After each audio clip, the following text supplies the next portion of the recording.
to STERNS, Reflections of the Soul.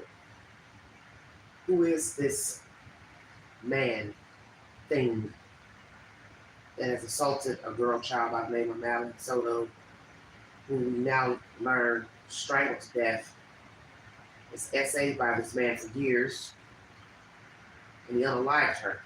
We're going to take a deep dive into the belly of the beast pertaining to the events that transpired February 25th, 26th, 2024, and beforehand. Please check out my live from yesterday, where we go deep into the belly of the beast pertaining to Jennifer Soto, who she is, the roommates, the timeline, what was going on in that household.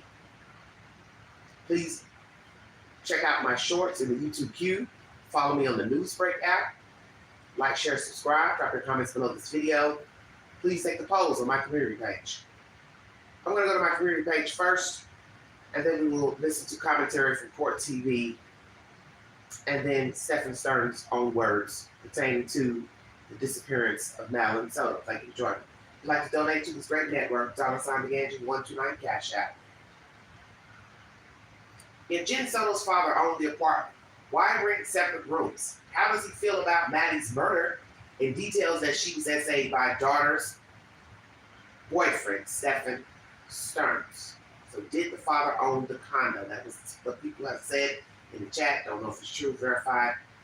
Your thoughts on Jen Soto's roommates? They're guilty too, 33%. Scared to tell, 0%. Needed a place, didn't care, 50%. Reported it, 0%. Not sure, 17%. Did Jen Soto know Maddie was unalive February 25th, 26th before reporting her missing? 83% of you said yes. 0% no, not sure, 17%. Did Jen Soto unalive Madeline? 14% yes, 43% no, 43% not sure. Here are my thoughts. Madeline Soto case. I learned STERNS' mother accused Jennifer of being bisexual, druggy, bipolar, and involved in Maddie's murder. Is this true? Are these allegations true? I won't doubt it. Her interviews prove she lied and knew her child was dead. STERNS' friend said he's not attracted to women, meaning what? He likes kids, men, or both. What the F? Who is this friend who gave this commentary?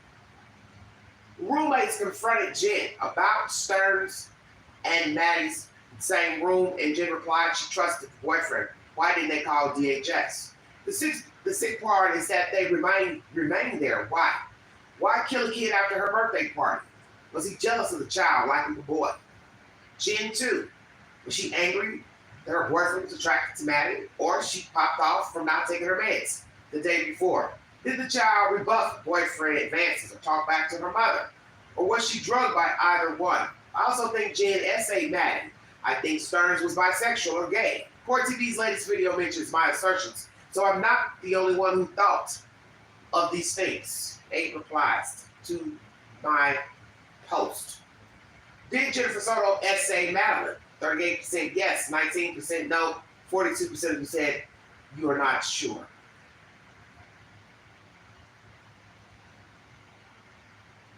Very interesting. Does Jen Soto still love or care for STERNS? 83% yes, 6% no, 11% not sure. Court docs revealed Madeline Soto told Stephen she had a crush on a boy. Mom didn't think sex stuff between boyfriend and Maddie was evil. It appears she put him first over her daughter, and he took a new photo of her roommate under the crack of the bedroom door. Now, after hearing this, how in the hell can police and anyone sane think this alley bat didn't know that Stephen was abusing her daughter? No way in hell. Is there more to the Madeline Soto case? 96% of you said yes out of 112 votes. 3% no, 2% not sure. Who the hell is the 3% that said no? Jesus. Do you think Jen Soto is the type of female who would stay with a man knowing he's assaulting her daughter? Yes, 93%. 3% no, 4% not sure. Let's pray for the 3% that said no.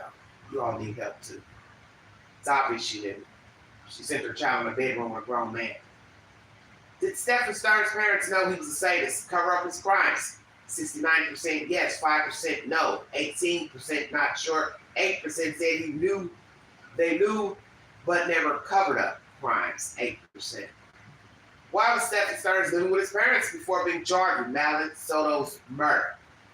Did Jen Soto's roommate suspect Stephen of misconduct with Madeline? 64% yes, 11% no, 25% not sure. Will Jen Soto be charged with the crime? 32% yes, 18% no, 12% not sure, 39% hopes so. Jen Soto is hiding out. Why? If you haven't done anything wrong to your daughter. She's scared, 13%. She's guilty of knowing and aiding, 82%. Feels guilty but don't know anything, 3%.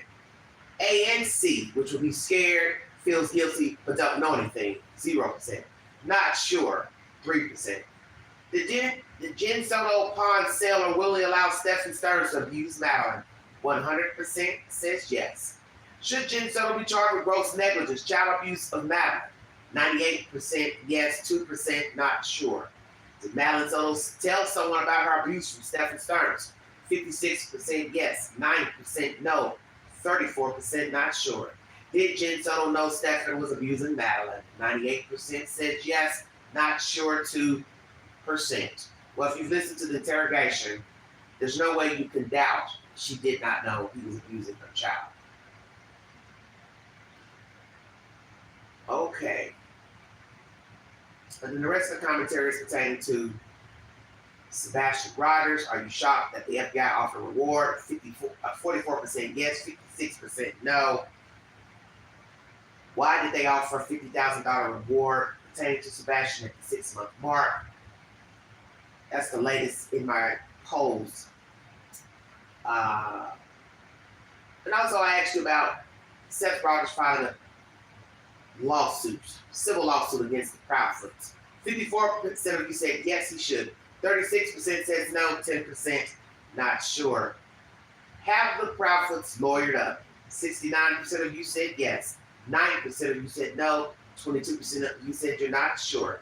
Will the $50,000 reward help bring info in the Sebastian Rogers case? 29% yes, 42% no, 29% also says not sure. So it's a tie between yes and not sure at 29%.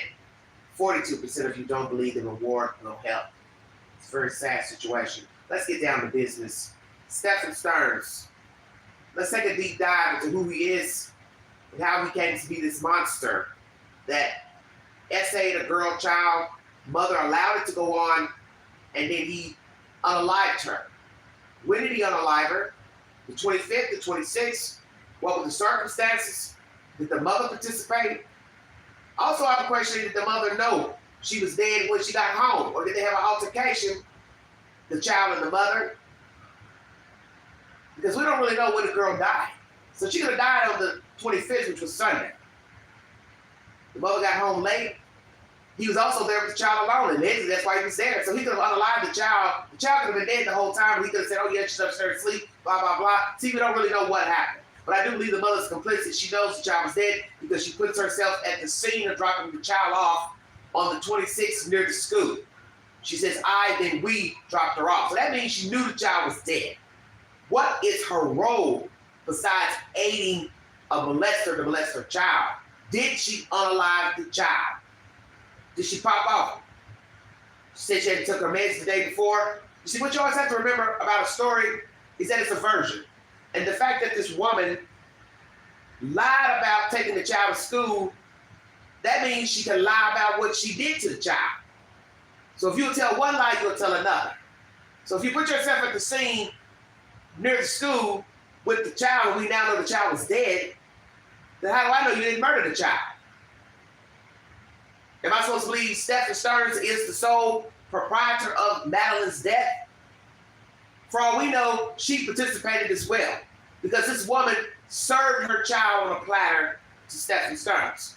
So there's no way you cannot factor in that perhaps Jennifer Soto could have unalived this child, could have helped him, covered it up. It's either one or both.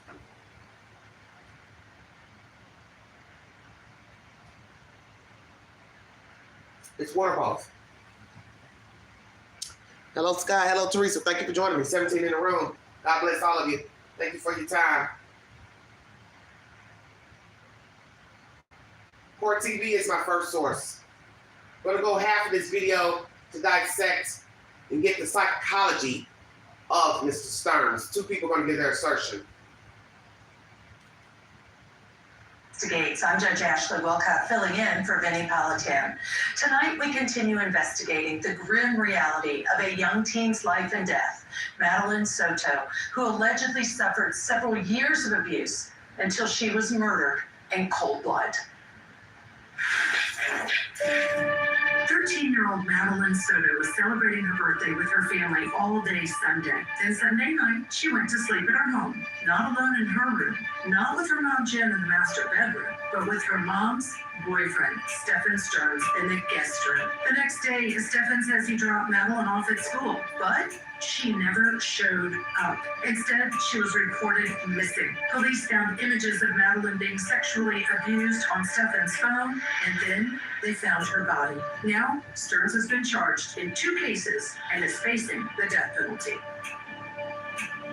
As a part of their investigation, police interviewed numerous people who were familiar with Stephen Sterns. One man in particular, referred to as Frank in court documents, had called police himself. He told them he had information about the case and wanted to speak with someone. Now, during that interview, an investigator asked Frank if he knew anything about Sterns' relationships. Let's take a look. I asked Frank if he had any conversations with Stephen about his sex life. Frank stated no, however, they would be out and an adult female would be interested in Stephen, and Stephen showed zero interest. Frank said Stephen was talking about he and Jennifer ending their relationship, and Madeline's name came up during that conversation. He was more upset about the bond he created with Madeline than having a relationship with Jennifer.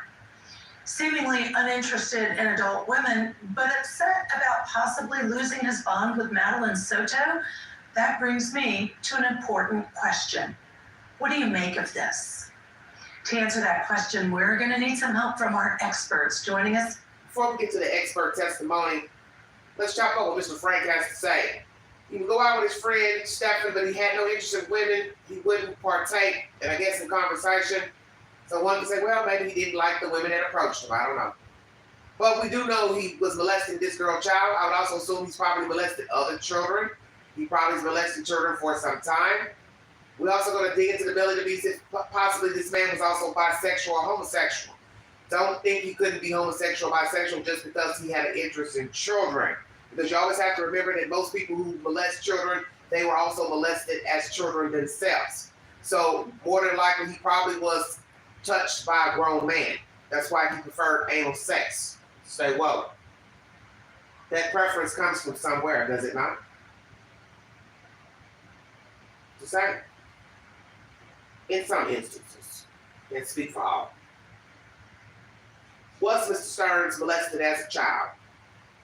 If so, what age? You're going to hear that commentary here in Court TV. The preference of the age of Madeline in relation to the age that he possibly was molested himself. Is this man homosexual, bisexual? How many relationships has he had with adult women? Has he had any relationships with adult men? Once again, how many children has he molested, touched, inappropriately, groomed? What are the circumstances of this young lady's death besides strangling? I need a date, I need a time. I want the circumstances. I want to know who all was in the house. See, nobody's asking all the pertinent questions. Who was in the house at the time that she was there? Madeline, him, also the mother. She returns late. What was happening? What was the conversation? So you're never going to know because you're dealing with two liars. So you don't know who said what to whom. You don't know what the child really went upstairs. It doesn't matter about the phone, data saying she took so many steps. It doesn't mean anything because one of these people could have had the phone, made it look like she was going up the stairs, which is so nefarious because who is going to be parlaying their child in a bedroom with a grown man? This shit is baffling to me. Absolutely baffling to me that you would willingly send your child to a bedroom with a man. It's ridiculous. Now, licensed mental health and nationally certified clinician and adolescent psychologist, Sharonda Brown. Also with us, forensic psychiatrist, trial expert witness, author, and columnist, Dr. Carol Lieberman. Also a part of the investigations, authorities interviewed Stearns and Soto's roommate, Angelica, and according to court documents, she had asked Jen about her relationship with Stearns. Let's take a look at this as well so that we can talk about this. Angelica stated she had another conversation with Jennifer about her sexual interactions or lack thereof with Stefan. Angelica said they didn't have sexual relations often, and that is why she didn't want to be with him any longer. Police also asked Jen directly about her relationship, and here is what she had to say. I asked Jennifer to explain her and Stefan's sex life, which she described as vanilla. Stefan would want to have anal sex with Jennifer, but she said she didn't want to. All right, let's talk about these things, Dr. Lieberman. The friend had a talk with Jennifer, roommate. Jennifer says it was non-existent. So what you have to ask yourself is the obvious. Well, if you're not having sex with him, why is he in your house? Why is he still coming to your house? Why are you allowing him to come to your house? If you're not having sex with him, you don't prefer the sex that he prefers, which is anal sex, then what is the use of Stefan Stearns? This makes no sense to me. I do believe that she is codependent. She's a codependent person. When you hear her testimony in this deposition with the police or whatever, interview, she talks about the dog and all that, which I believe is all fluff and lies. But anyway, the dog seems more important than Madeline. Stefan seemed more important than Madeline. So why do you need this man around? She mentions, oh, he had heaven with the dog, I with the dog peeing on the bed, blah, blah, blah. It seems to me she's codependent. She needs somebody to aid her. The fact she's living in a house with roommates, that's still to me a form of codependency. Why do you need to be in a house with other people? Why do you have a man who's coming to your house who's been molesting your kid, but you don't have nothing in common with him? He's a slob. He likes certain type of sex you don't like. What purpose did he serve? But I think it's obvious. She was parlaying her daughter onto this man. She knew what he was doing. She condoned it. She signed her name to the essay. No doubt. And you hear some of these descriptions about, for instance, seemingly not interested in women and wanting to have anal sex. What do these things say to you initially, if anything? Well, it shows that he has deep psychological problems that began in childhood, obviously, as they do. His mother, the interview with the parents of Stefan is really fascinating because it sheds a lot of light on things. For example, his mother said that Jennifer was a bad influence. She was a bipolar, bisexual drug addict. So she was blaming Jennifer for all of the problems. But someone who doesn't want to have sex with an adult woman and wants anal sex, you have to think of a number of things. First of all, I think he had failure to thrive syndrome. He was given Adderall as a little boy, and so presumably he had some kind of ADHD or ADD. And then also he had a car accident where he was run over twice, and he had a head injury.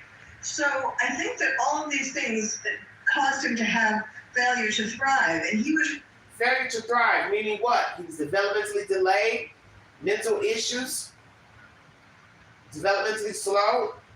Did the car accident cause more damage to his head to where he couldn't reason and think properly as an adult? Once again, was he sexually assaulted as a child, and by whom? Failure to thrive, says Mr. Lieberman. Interesting. Why did this woman keep this man around her child and herself? Makes no sense. Who is Stefan Stearns? Really operating at the level of a little boy. Now you could also add to that wanting to have anal sex. Could he have had some homosexual preferences? Exactly. I think he really wasn't differentiating. You know, he was fairly surprised. He was still a little boy, and he was expected to be with Jennifer in a male role. And we've seen this in many situations with men who are hiding their sexuality.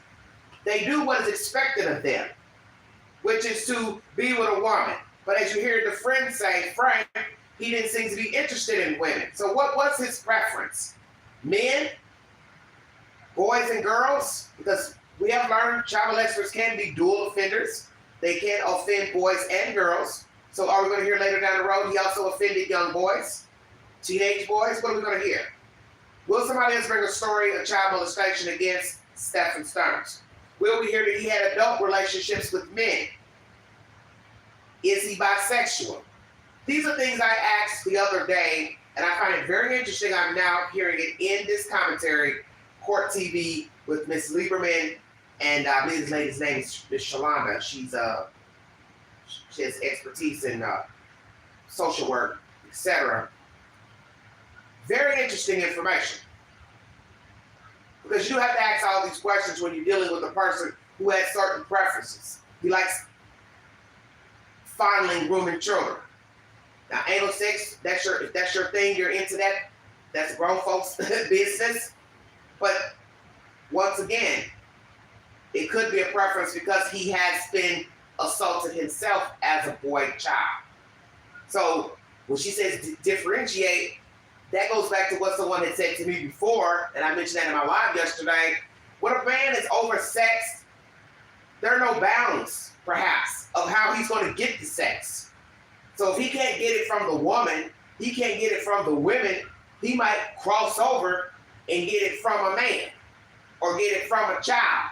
Hell, might even get it from an animal just so he can get off. Now, many people might disagree, but if a person has a mental problem with their sex, that they feel like they've got to have the sex and they don't care where they get it from, then they will cross over. If at that moment they have an urge and it's so insatiable and they can't control it, they feel like they can't control it, of course they'll cross over and get it from whomever. And that's what she's saying, I guess, with differentiate. That possibly it didn't matter where he got his sex from, where he got his follies from. And he's navigating also on the mindset of a child, in the mind frame of a child. So that means something happened to this man in childhood. What happened to Stephen STERNS in childhood? All right, Sharonda Brown, as a child abuse expert, has anything yet spoken to you to say, wait a minute, he may be one that does or will or Sharonda, sorry, I mispronounced her name. Sorry about that. or is abusing children? Absolutely. It sounds like he has some things going on with him when he was younger. And what we know about most perpetrators is that they were perpetrated on. And usually what they find interesting are the youth that remind them of who they were when they were perpetrated on. So they will go after the age range that they were perpetrated. So for instance, if he was perpetrated at 8, he would perp on someone who's 8 and he'd identify with them. And that's usually what happens with perpetrators. And they have a hard time connecting to adults and having adult relationships because their chronological age does not add up to their social emotional age. So women may have been prey because if they had young children, had young daughters, that would have been a purpose as well. So I think that a lot of things stick out here when I'm hearing this case and I'm listening to the interview with the parents. You can tell at some point things happened with him and they overlooked that as well and made excuses because everyone seems to be to blame but their son. And very interesting information from Ms. Sharonda Brown. Age of the molestation of the child. She was 8 when he started molesting Madeline Soto. Does this have something to do with his background? Was he molested as a child, number one?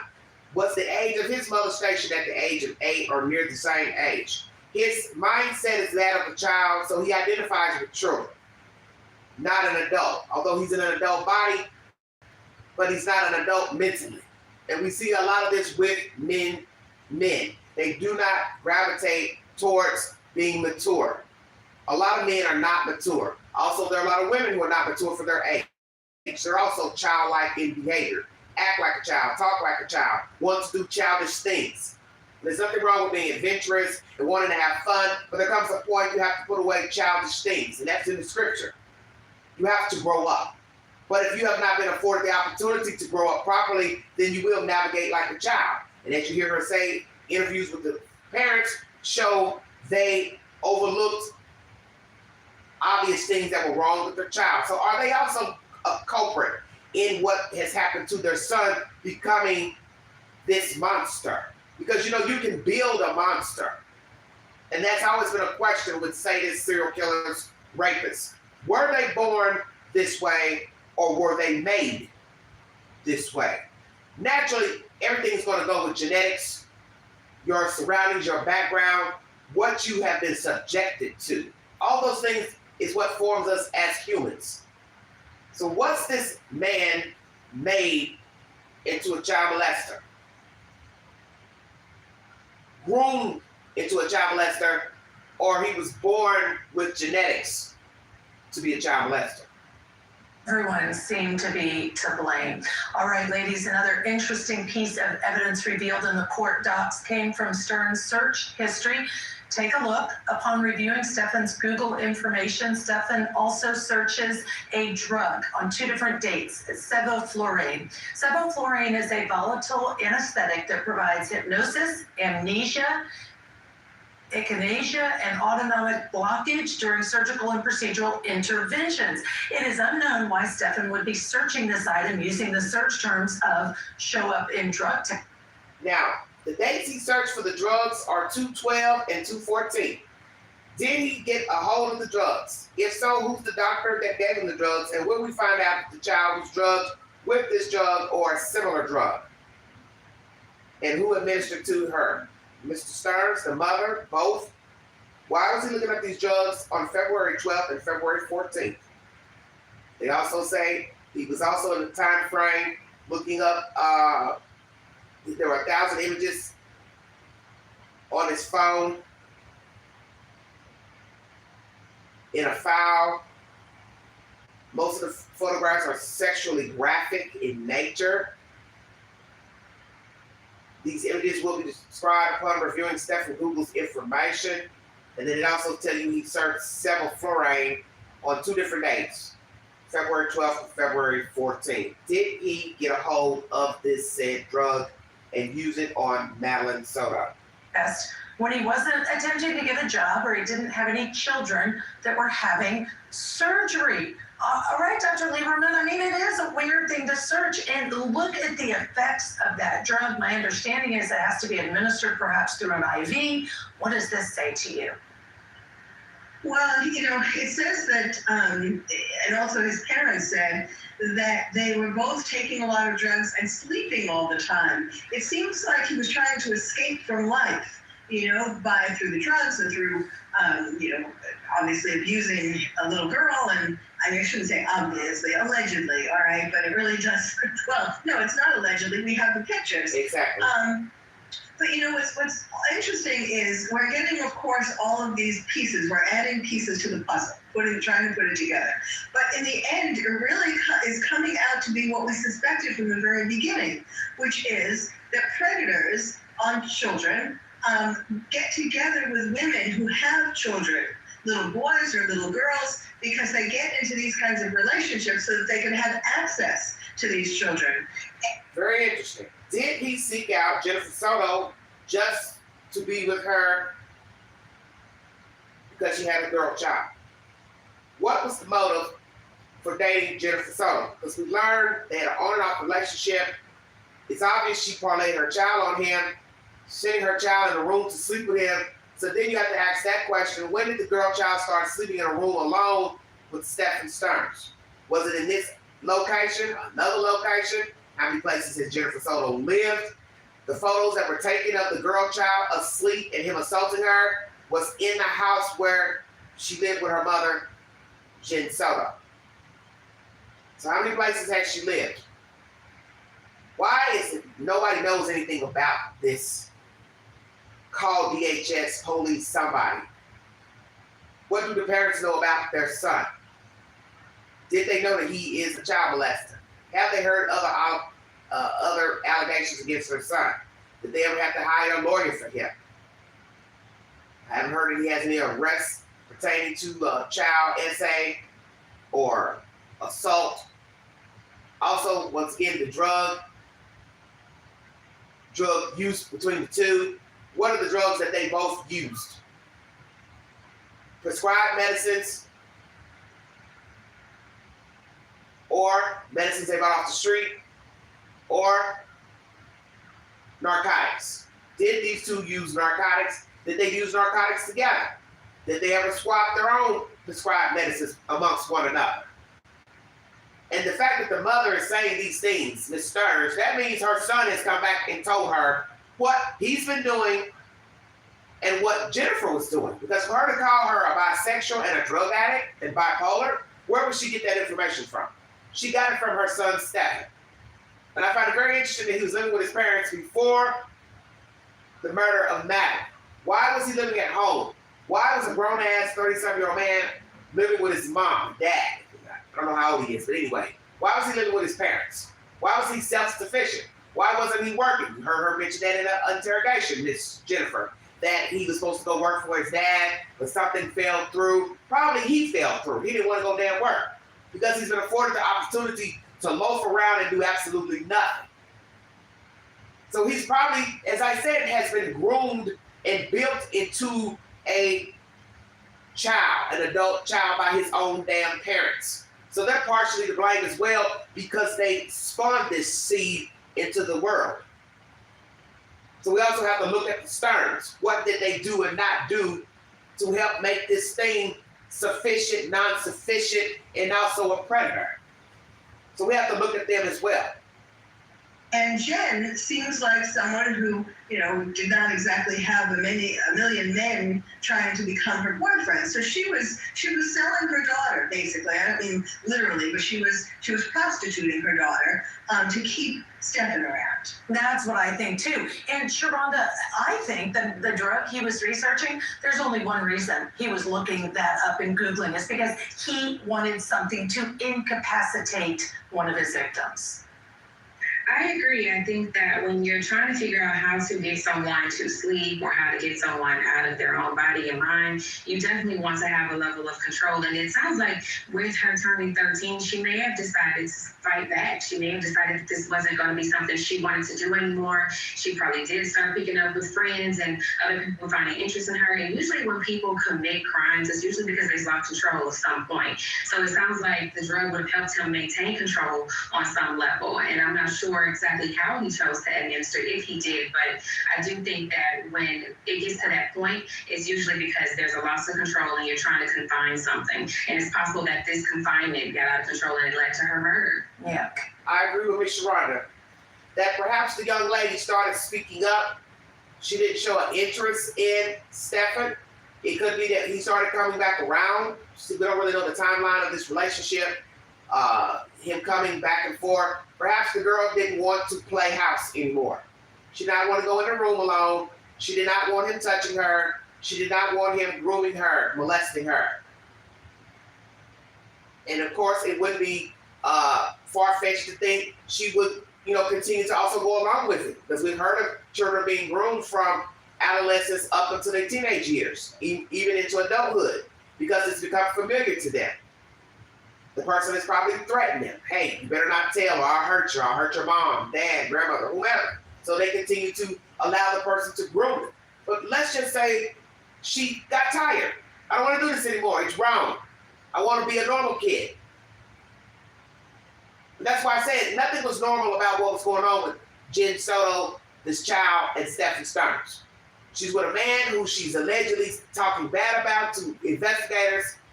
Oh, I don't like this, I don't like this. He's a slob, he won't say no sex, but yet you stay with him. Then you're sending your child in a room with him to sleep. Your roommates have asked you about it. Oh, he ain't doing nothing, I trust him. Then you also change it up and say, oh, I didn't like him going in the room with her, but you're putting her in the room with him. You have control of the situation, and yet you allowed this man to be with your child. You had control, you allowed this. And then when you watch the interrogation at the tax business, where they're asking her questions about her daughter, she's swaying back and forth. She's looking really stupefied, like a deer in headlights. She's passing the phone to Stephen. She looks guilty. She's pointing her finger to the right of her, or left of her, whatever they're asking her questions. This is something really odd about her behavior in that tax business, which sits next to the school.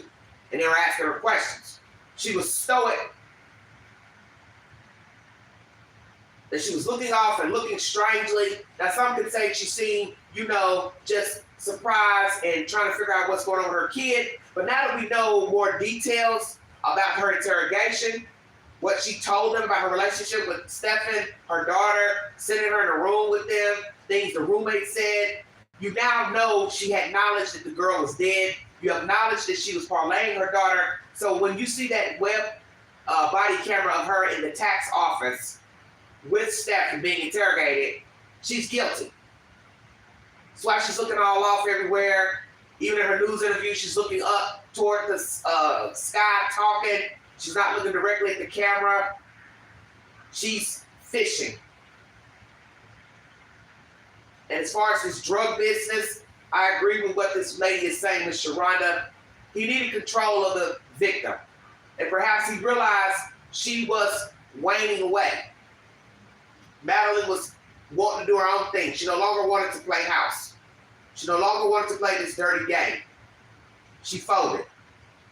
And he probably did something to her with a drug on that fateful day, 25th, 26th, knowing she ain't wanting to play no more. I got to subdue her to have my way. That's why I believe he was riding around with her for hours in the car dead. He still was playing funny games with a corpse. Stay woke. Control. Authorities also interviewed one of Stephen Stern's ex-girlfriends, and when asked about their sex life, here's what she had to say. She disclosed that Stephen had a tough time having an erection. She described one very weird occasion where Stephen had her lay face down, completely flat, as if she was dead, and had sexual intercourse with her. She states that it was the only time he was very... Hold on. Let me go back a minute.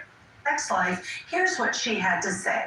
She disclosed that Stephen had a tough time having an erection. She described one very weird occasion where Stephen had her lay face down, completely flat, as if she was dead, and had sexual intercourse with her. She states that it was the only time he was very erect. All right, Carol Lieberman, next. Let's talk about that. So this is the woman who had a relationship with Stephen. Who is she and how long did she have a relationship with him? Did she also have children? She said the only time his private part was able to be erect is while she was laying face down. So we already know what that means when you're lying face down. That means your buttocks is up. So that means he prefers anal sex. Now, it's not saying you can't go from the back end to the vagina that way, but you see where I'm going. I won't doubt he's been penetrated by a man. Like I said, there's nothing wrong if a man wants a preference of anal sex, that's his business. If a woman wants it, that's grown folks' business. But something is off here. She said it felt like he wanted her to play dead. And maybe he told her that. Hey, I want you to lie still. Don't move. Don't talk. Don't say anything. Did he say that to her? Because naturally when people are being interviewed, sometimes detectives won't ask question for question for question. But you should ask. You should always ask everything. What did he say to you? Did he talk to you while he was asking you to lie face down? Did you ask him why he wanted you to lie face down? So you have to ask all those questions. That way you get a better understanding of the person who is the perpetrator, what he was wanting, what he was saying. So did he like women to lie face down all the time? Is this the only time Stephen Sterns could get erect? Is if a woman lied face down on the bed? Did he want a woman to play dead during sex? If so, that means he was already grooming himself to become a murderer. Say what? Because now we know this child was strangled. And we don't know what he did to her before, after death, during death. And he probably played these same type of funny games with Madeline Soto. All the years of grooming, and then the fateful time of death. This is very macabre information because you are teetering if you're involved with a person that want you to just be flat, don't talk, don't say nothing. You know, there's nothing wrong with a little role play, like, okay, honey, you be quiet, let me do my thing, you know, whatever your thing is. But when you're talking about lying either flat, upright, or face down, and the person don't want you saying anything, yeah, you might have you a problem person. And God forbid they're welcome to put their hands around your throat during sex. That's not good either. Because a lot of men like to do that, and I don't advise any woman allowing a man to put his hands around her throat or choke her during sex, because you can't end up dead. And you also have to be very leery of a person that wants to do that anyway. Why are you wanting to hurt someone while having sexual relations? Is this man a homosexual? Just bizarre to me. Necrophilia. Sex with a dead body. Well, we know he had a bunch of sexual, oddities. For example, when he was a child, or a teenager, he was caught taking pictures through a window and so on. I mean, the most obvious reason for this would be some kind of a perverted sort of relationship, or perhaps an abusive relationship with his mother. But we don't have evidence for that, and I think that's going to be hard to get. But in other words, there are these several different things that point to a very distorted, twisted kind of sexual, growing up with something that distorted his sexuality. And I think Very interesting, Miss Lieberman. Didn't catch that. Taking pictures of women through windows. What did I tell you all yesterday in my live stream pertaining to the mannequin in the window? I've talked about this numerous times on this network. I told you that when you go by a store window, magazine, a video of whatever it is, furniture, clothes, mannequin, how long are you going to just look through the window? You say, well, and now I hear this, that means I know I'm on to something. How long can you look through the window at the mannequin? Admire, fantasize about what they're wearing, what they have on, how they look. Same thing with peeping Toms. He was a peeping Tom at a young age. How old was he when he started peeping through windows? Because you see, you can only go by the window so many times. You can only keep looking through the window so many times. You need to go into the store. Come on with it, Quay. You got to go in because you got to touch the mannequin. You got to touch the fabric. You got to touch the hair, the shoulders, so on and so forth. You see where I'm going with this. So he started peeping. And peeping is a very dangerous habit because it leads to what I just said. You're going to eventually want to touch. So what starts off as a peeping Tom in childhood, teenage life, leads to what? Breaking and entering. Come on with it, Quay. They don't hear you. It leads to breaking and entering. Then when you break and enter, what are you going to do? Just stand there and look at the victim lie in the bed? Lie on the couch? Of course not. You're going to want to touch. You're going to want to feel. You're going to want to penetrate. And God forbid you'll want to do other heinous things to the human body. And God forbid it goes farther. You have sexually assaulted a person. Now you cross over into the macabre. You want to unalive the person. And that's exactly what happened here. And that's something a lot of people really don't want to admit about a sadist, that it's stepping stones. Because you're going to have one thing that begets another. Every sadist is not a murderer, but they have the propensity to become a murderer because anything can jump off in the act of the sexual assault. She's 13. She probably didn't want to play the games anymore. So I got to subdue her. I got to make her do what I want. I need control. Get her drug her, have my way with her.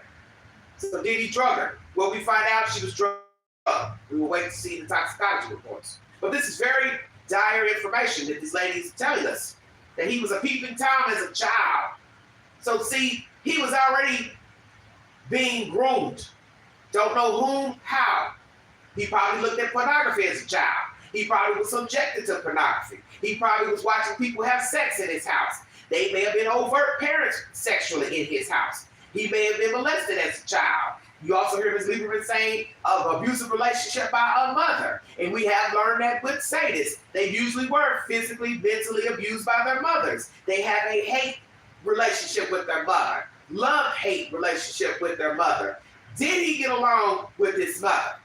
How did Ms. Stearns treat her son growing up? How did she treat him as an adult? Was she sexually active with her son? Let's touch all points during this live stream. Thank you for joining. I think it's okay if it's distorted and you're with consenting adults, but it's a whole different thing when you are allegedly committing these crimes against a child. Thankfully, our guests are staying with us still to come. What did Jen Soto know? What did she know? I think she knew all. Her own information in the report, she did. Okay, honey. I hope you're safe. I hope you're not hurt.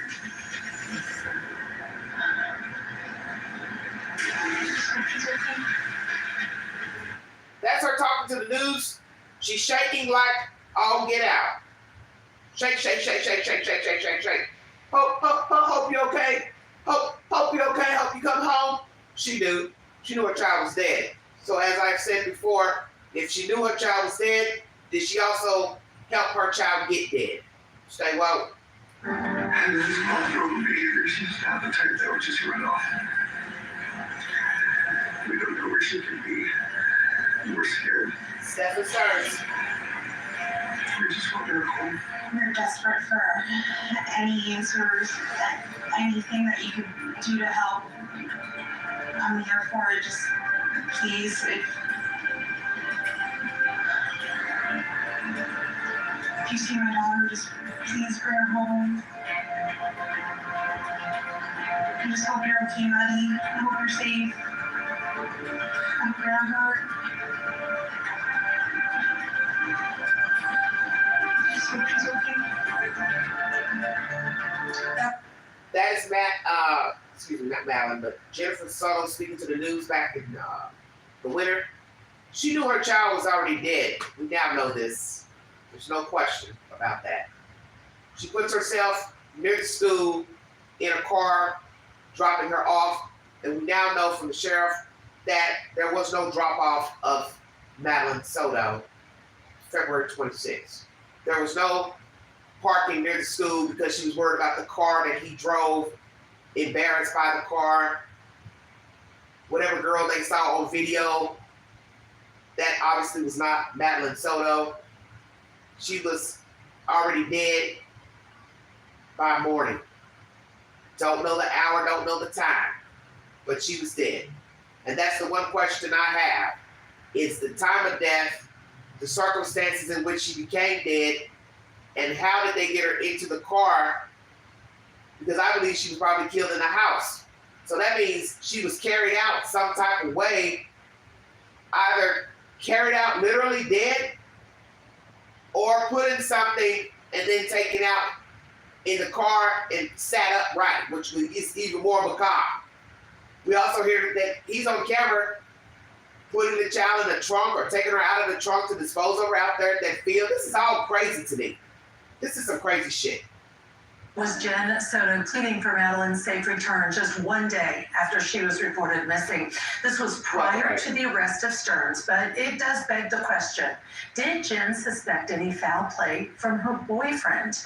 We now know from court documents that the night before Madeline's disappearance, Jen allegedly sent Stearns and Madeline to go sleep in a separate room, a decision the police later questioned her about. Let's take a look. Jennifer said she didn't feel comfortable with Madeline sleeping with Stephen, and it didn't look right to her. I asked Jennifer when she started feeling comfortable with it, and she said she never was comfortable with it. I challenged Jennifer about telling them to go to sleep together on February 25th of 2024, and she said it was a selfish move because she wanted a good night's sleep. This brings me to the final question of the night, but It is a very important one. What did Jen Soto know? Our guests are still here with us, licensed mental health and nationally certified clinician Sharonda Brown and forensic psychiatrist Dr. Carol Lieberman. Sharonda, first of all, let's start with there are no charges against Jen Soto, and she's not a person of interest as far as we know. But what should she have known? Did she know, to Dr. Lieberman's point earlier, that she was basically prostituting her daughter out? I think she absolutely knew that. When detectives asked her, I believe her first response was, he was abusing my daughter sexually. So she knew that, and I think that she was aware of that. I think whatever she needed to do to go to sleep so she could avoid it was helping her cope with what she knew was happening. This child was 13 years old. Why else would she need to sleep with a grown man? So I do believe that the mom knew something. I think that to keep someone close to her, to keep a companion there, or some kind of affection, she probably was saying, hey, if this is the bargain, you can sleep with my daughter. And that's very common amongst perpetrators and the victims' moms. Is this true? She basically sold, parlayed, bartered affection for Mr. Sterns by allowing him to be with her daughter as to keep him near her. Are we talking about a codependent female, Jennifer Soto? I do believe she is codependent. It's obvious. Staying in an apartment with a bunch of women, having a man come back and forth, aiding her, helping her with this and that, her dog, her daughter, but yet she doesn't have any sexual relations with him. She's complaining in interrogation that they don't have sex. She don't like the type of sex he likes. He's a slob. She complains that her daughter was a slob, but yet he's coming around. Make it make sense. What do you need him for? But we have learned this with women. We will tolerate a lot of bullshit dealing with men, not necessarily this type of bullshit, but knowing that we're not compatible, seeing signs we don't really get along, seeing signs they're not doing what we want them to do. We're not pleased with them, they're not pleased with us, but yet each of us keep going around each other for some sick reason. It could be just the sex, it could be just that we're used to each other. We've seen this happen in relationships. People put up and tolerate with people when really they're not happy with them. She obviously wasn't happy with him. I don't think he was really happy with her. He had just got accustomed to grooming her kid. So really that's the only purpose Jennifer served, was to go around her because of Madeline Soto. Each of them were pimping each other. Shut up. He was pimping Jennifer. Jennifer was pimping Stephen. And Jennifer was pimping Madeline. And she is not a suspect. We know that, Carol Lieberman, but tell us what you think about some of the details you're hearing of what she told police. Well, first of all, it is so frustrating and incomprehensible that she is not a suspect. The only thing that I'm hoping is that, she should be like an accessory at the very least. We're not saying that she necessarily murdered her daughter, but she certainly is guilty of something, putting her in harm's way, a bunch of charges. So I'm hoping that they are just saying that she's not under suspicion, she's not a person of interest, and we're not charging her, like waiting for her to do more, say more that will incriminate herself. But she has already incriminated herself. What else does the police need? I don't know what the DA has up her sleeve down there in Florida, but she incriminated herself when she said, we took her to school. We dropped her off near the school. That means she knew the child was dead. Because the child can't be in two places at the same time. How is she at school? How is she near the school? How is she digging in a backpack that's later found dumped in a dumpster at 7:35? I'm assuming an hour later, which would be 8:40 or so, you all got her near the school in a parking lot, but the sheriff tells us that he was dumping her things at 7:35 at the apartment complex. So there's no way you took her to school, dropped her off near the school, and nor was she looking in her backpack. See, she's changed the story. We took her near the school. Then it was, he called me to tell me he dropped her off. She didn't want McDonald's. She was looking in her bag like she forgot her phone. oh, I forgot my phone. Then she says, oh yeah, she forgot her phone. But then you never hear how he called Jennifer to tell her what the day was like if his phone was at the house and Madeline's phone was at the house. So the lies told. So what is the police and the district attorney confused about? Please tell me you do have charges pending for her. She sold her child, bartered her child, whatever word you want to use. She knew that they were having sex. There's no way she didn't know. She had to wash the child's clothes from birth up until 13. So you would have seen anything suspicious in her underwear, undergarments. The way she acted around him, the way he acted around her, she knew. What you have to ask yourself are the obvious questions. When did she start sending the child to the man's room? Did the child ever tell her he was touching her? Did somebody else tell her? Did she see it for herself? Did he admit it? Did they make an exchange to say, okay, you come around, I'll let you play with my daughter? Because it sounds like that's exactly what happened. People don't want to accept that somebody could have that type of conversation. Sweet Jesus, no. What type of mother would have a conversation about letting her child sleep with a man? You'd be surprised the conversations that people have. We have seen people who have sold their children into sex slavery. They willingly told their child, you're going to be sleeping with this man tonight or this guy tonight. We're going to have men coming in to sleep with you. Did you forget about the white lady that sold her biracial baby not too long ago to a black man and they found the little girl dead in an abandoned house in Alabama? That was a willing selling of a child exchange for funds, dope, drugs, whatever. It happens. Maybe not regularly. How are you going to know? So nobody's going to willingly take a survey. Hey, yeah, by the way, I sell my kids sometimes. I prostitute my son and my daughter. Who the hell's going to tell you that? Nobody. And even when they're caught, they probably won't tell you. She really, I mean, some of the things that well, first of all, it's really interesting to watch her now, to look at those interviews now, because when we first saw them, when this first happened, you had some sympathy for her. Exactly. And now that all this information has come out, Exactly. and we realized, that she did know so much more, and she was okay with it, she was putting her daughter in harm's way, it seems so hollow. All of this sort of tears or whatever, please tell me if you see my daughter.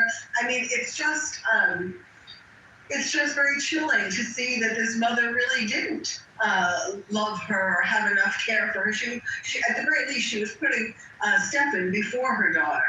And very well said, Miss Lieberman. Imagine if you didn't know she was sending the child in a room with Stephen STERNS. You probably could still think something, she didn't know anything. But she told on herself. You see, when she put herself at the school, near the school, she told you she knew the child was dead. That's number one. Telling interrogators that she sent the child to the room, yeah, wasn't a good idea, blah, blah, blah. We all slept in the same bed. She was telling you the story then of what was going on in her household. So I'm grateful, really, that she told the investigators the truth about the bedroom arrangements. Bedroom number 4. She went to the school to drop her off, then switched it, oh, we dropped her off, then she changed it again, he dropped her off. She was spinning the story to tell you, I am complicit to the abuse. I knew my child was dead. She's just not saying, I knew my child was dead.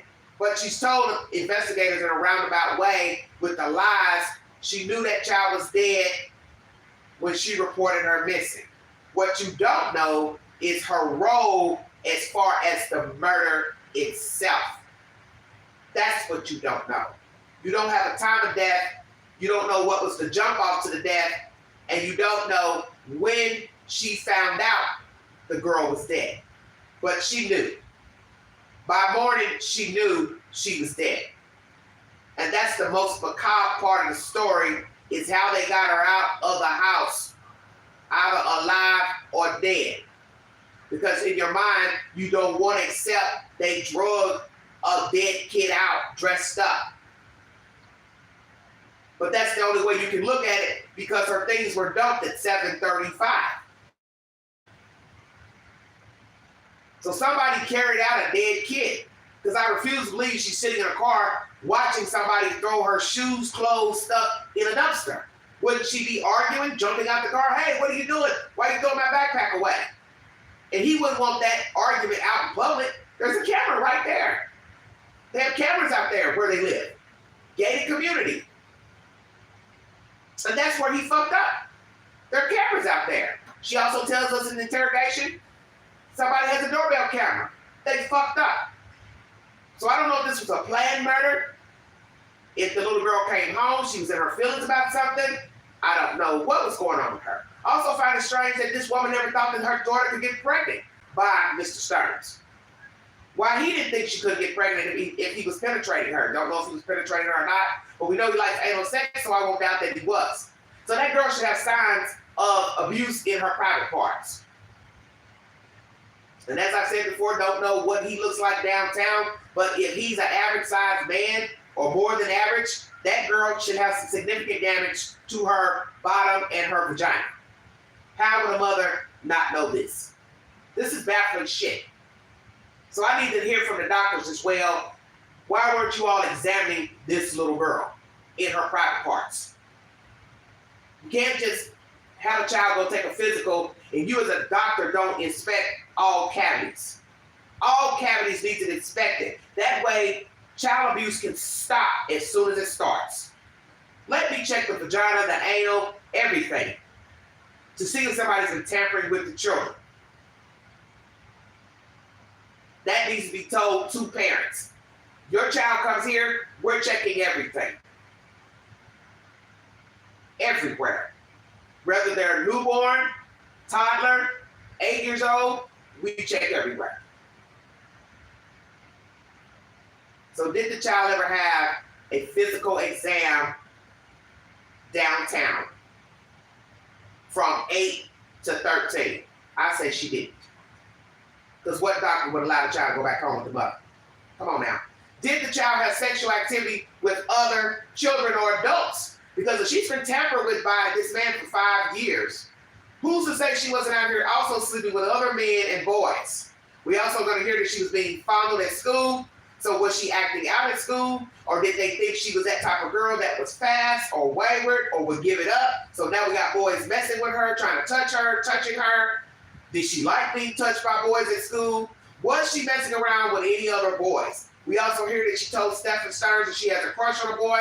That's even more macabre, to have a child telling her child molester she has a crush on a boy. I want you to think about that. So I just hope that they really are ultimately going to charge her with something. Well, let's add to the mix another little set of facts about something that Jen said, because despite Jen telling police she was uncomfortable with Sterns and Madeline spending time alone together, according to court documents, when asked by her roommate, Angelica, she had a different response entirely. Let's take a look at that response. Angelica said she had a conversation with Jennifer about Stephen and Madeline going into the same room together, and Jennifer would tell her that Stephen would never harm Madeline, so she was okay with it happening. All right, Sharonda, that's a very different answer. When the police asked, she kind of throws him under the bus, but when her friends asked, oh yeah, it's fine, it's okay. Well, with your friends, you want to normalize behaviors that you know are not okay. Mm-hmm. I think when it comes to the police, you don't want to seem guilty of anything. So those are two different goals.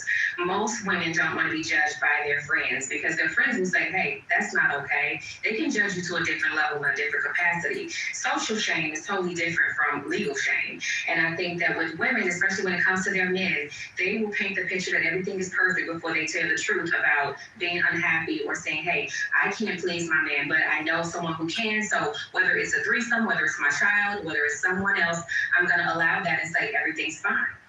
Dr. Lieberman, are you able to take that one step further? Is it possible, based on your expertise, to say, because the mother did what you, Sharonda, just described so well, because the mother did that and told one story to the police, a different one to friends, she knew what she was doing. There was no unknown in the steps she was taking. Yes, she did know a lot more than she was trying to give out. people are saying, well, particularly Stefan's mother, but I mean, she, the daughter, first of all, had puberty at 11, went into puberty at 11. And apparently at school, because of her developing, earlier than some of the other girls, she was being felt up by boys at school, which is very interesting because it's not just, I don't think, because of the fact that she was developing sooner, but also that there was a sense, I think they had a sense that she was engaged in some kind of sexual activity and they were attracted to her in that kind of way. And I'm not, little kids don't understand all of this, but unconsciously, they were attracted to her, and she was like a more experienced kind of girl. Also, right before she was killed, they were saying that she was showing some signs of bipolar disorder, manic depressive disorder, like her mother had. And so, at least that's how they were interpreting it. But it could well have also been, maybe that was true, but maybe it was also that this was a reaction to all these years of sexual abuse, that she was getting more aggressive towards her mother and, acting out more irrationally. All right, and again, Jen is not a suspect at this time, but despite allowing... Let's go here. The girl went into puberty at 11, developing. Boys, once again, as I said, filling her up at school. Word, was this a usual thing for guys, boys to be touching on her at school, touching her after school, chasing her, trying to get her number?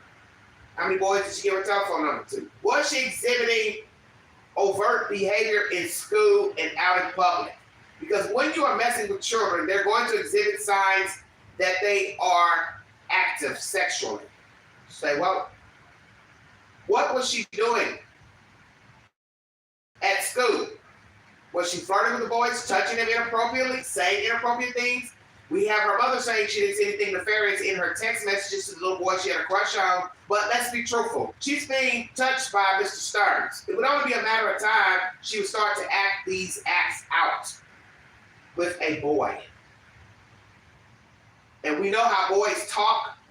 They kiss and they tell. And next thing you know, they will be talking about her. She get hold of the wrong boy. He would go back and tell her business. And then they would start saying she's a floozy, this, that, and the other. And then she would already have a reputation as a young girl, preteen. So was she sexually active? Was she out here sleeping with boys? Now you're hearing something about her being bipolar, manic depressive. Did this girl have any type of mental disorder? If so, she probably got it from her mother. I do believe there's something wrong with her mother. She's psychotic anyway to be allowing a grown-ass man to be sleeping with a child. That's why I said we need to dig into the ability to be so who Jennifer Soto is. Please check out yesterday's live stream, 4+ hours long. Chop it up at your discretion. Was the child sexually active? In school, outside of school? The little boy she had a crush on, had she done anything sexual with him? Sterns to stay in her home. During her police interview, Jen Soto gave a highly negative description of Sterns. Following this, police allegedly showed Jen images of Sterns' abuse of Madeline. He had many of those on his phone. And this appeared to have led her to a disturbing realization. Jennifer said that Stefan is a master liar and a master manipulator. Jennifer said once we showed her the photographs, that is when she realized Stefan was guilty. I asked Jennifer if she thought Stefan killed Madeline, and she said, at this point, I do. Do you think, Sharonda, that it was really a sudden realization because she saw pictures? Or do you think, in her gut, mother's instinct, she might have known this man did something bad to my daughter? I do think that there was a sudden dose of reality once she saw those pictures. People live in denial quite a bit, especially when they have an addictive behavior. And if we're talking about drug use and we're talking about her goal to make her partner happy, that's all she saw. And so once those pictures set in, it was a connection of logic, because usually it's just urge that's involved with addiction. So once those urges were suppressed and so the pictures say, hey, this is reality, it was like, oh my God, there was like this shock of this light bulb that went off. So I do believe that there was a disconnect up until that point, and that's... Was she disconnected? How do we know she's disconnected? You've been giving your child to a man. So you gotta ask yourself, why would you give your child to a man? Was there a discussion between she and Stearns about the girl child? Did the mother even participate in any nefarious business with her child, Mr. Stearns? We hear of drug use. What were the drugs used? I don't know if she was that disconnected, and I don't think she was shocked when they showed her the pictures. She probably wasn't expecting to see the pictures. But see, the thing about this story is, it's obvious she has knowledge of what was going on because she told on herself in interrogation. So I don't have to believe that she was shocked by the pictures.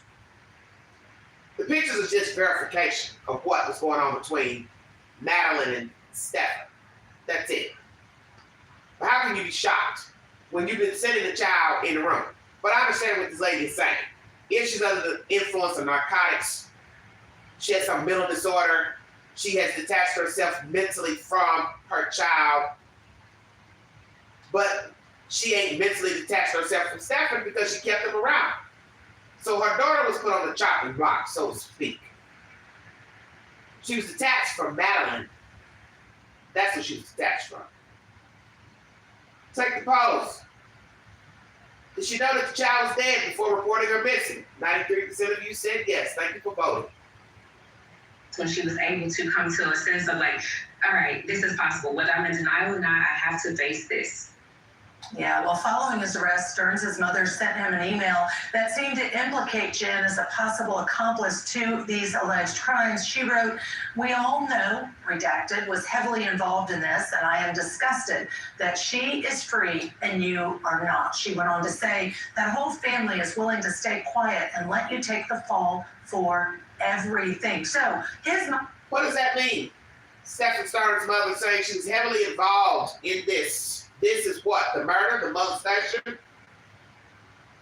The whole family willing to stay quiet and let you take the fall for everything. This is what she told her son. Jailhouse conversation. Or, her Facebook, excuse me. Mother's Facebook. Naturally, they're going to aid their son because that's their child. People aid their children in misgivings, wrongdoing. So, Ms. Stearns, what do you think Ms. Soto did wrong? She knew of the child molestation. She killed the daughter. She helped kill the daughter. Or she covered it up. What are you speaking of? Just say it. Stop talking in riddles. What is it that you think Jennifer Soto did or did not do? Naturally, he's going to play it down that it was all a misunderstanding. It ain't what y'all think. It's more to the story. Well, it's always more to the story. It's just a matter of what's the truth. And you can't get the truth from two liars. The dead girl can't talk. So that leaves outside people and these two heathens here. And once I see that you have lied about one thing, I can't trust anything that you have to say thereafter.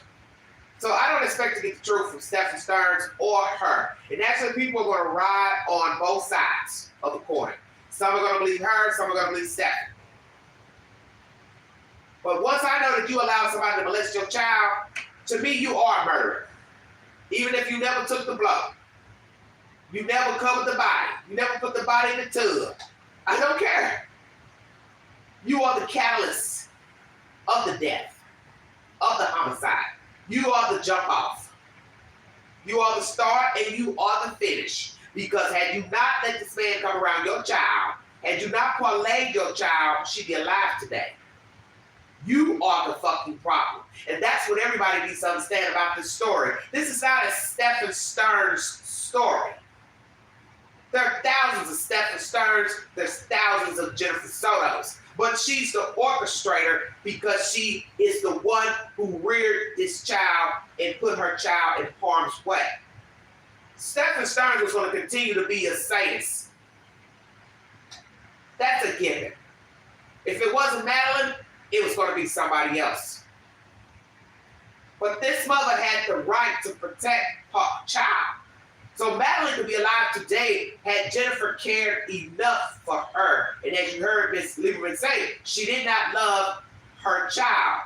And that has been said in the police reports by the detectives. She showed no concern for Madeline, only Stephen. Even his parents said the same, watching the videos of them in the interrogation. She only cared for a man who she knew was molesting her child. So she's known all along about the abuse. That's no question. But did she kill her child? That's the question. Did she kill her child? Did she aid in the cover-up? We know that she did because she lies and says she took her to school, we took her to school. I want to know her role in that house. That's what I want to know. As far as the unaliving of Madeline Soto. Mother on his side in the last 10, 15 seconds, Dr. Lieberman. Does that surprise you? No, and all I can say is if they put the parents on the stand, although she's saying that, I think they would not be helpful to his case. Let's put it that way. But yeah, they're saying that he is the front man, that he really loved, felt for, has remorse for Jennifer's, for Madeline's death, and that the mother doesn't. So, I mean, that could well be true that he's taking the fall because he feels guilty for what he did do. Could be possible. All right, it's possible, and I apologize, we're out of time. Thank you so much to my guest. Court TV. Does he feel guilty for his role he played? We know he molested her, but did he kill her? He has been arrested. District Attorney says they have evidence that he did kill her. But some will say, well, what do you have? Him with images of molesting the child, pornography on his phone, hard drives, dumping her things in an apartment complex on camera, putting her in the trunk, out of a trunk. Car broke down in the scene of where the child was disposed. Yes, all that makes him look guilty. But could he have been doing something with the child in the room? The mother walked in, popped off, flipped out, started fighting them, fighting the kid. Who's to say? And I'm not trying to say he didn't kill the little girl. But what I'm saying is, this mother knows more. And I want to know why she's not being charged with neglect of her child. You may not have proof she unalived her child, but she needs to be charged with gross negligence of her child because she is the reason for the season that we are here talking about a dead kid. And that's the bottom line. We will now go to STERNS' own words. Thank you for joining me. Welcome to the Vault Excel. If you'd like to donate to this great network, $129 Cash App. Thank you for joining me. Happy weekend, everybody.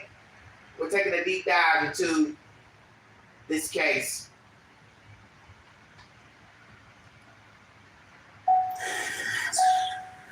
Tuesday, February 27th, 12:05 hours for OCSO case 24-011313. It's the detective front. Can you state your full name? Stephen Stearns. Right. All right, Stephen. Real quick, you start with everything, right? So it's true. Yeah, perfect. So you know kind of what I'm after, right? Involved me. When is the last time that you saw? Dropped her off yesterday morning. Okay, about what time was it? Approximately sometime between 8:25 and 8:40 is when I dropped her off. And where were you dropping her to? Taking her to school. Got it. And it's my understanding that you dropped her off like a little bit away from school. Yeah, she sometimes likes to get dropped off a bit down the road away. She likes to walk over and catch up with her friends or just not being seen, getting out of a hoopty from school. Okay. And when you say hoopty, you're referring to your Car that she's embarrassed to be seen getting out. Got it. Okay. Where did you drop her off? So we now have him, hold on. Where did you drop? We now have Stephen Stearns admitting she was embarrassed about his car. I couldn't hear the other day what type of car that was. But anyway, that's what she told investigators, Jennifer, about his car. The girl didn't like being dropped off at the school. So maybe there's some truth to that. He's now saying the same thing in this interrogation, or they've made it up. You can tell to believe what you want. Very interesting information, though. Drop her off at, you remember approximately? It was, You're good. it was along the stretch of road kind of where all those communities are, leading up to the overpass, and then the school's on the other side of the overpass. So I dropped her off along that stretch where all those communities are. Gotcha. Is it like on the sidewalk or near the parking lot? There's a sidewalk there. And they've got the church on the other side of the street, and then the overpass, and then the school. So it's maybe no more than a block away. Okay. Is the school within like eyesight of where you drop her off, or is it? The overpass was definitely within my sight, and the school is literally just on the other side of the overpass. Gotcha. So if you were to guesstimate it, would it be like a quarter mile, half mile? Yeah, maybe like a 5-10 minute walk, Gotcha. depending on your speed.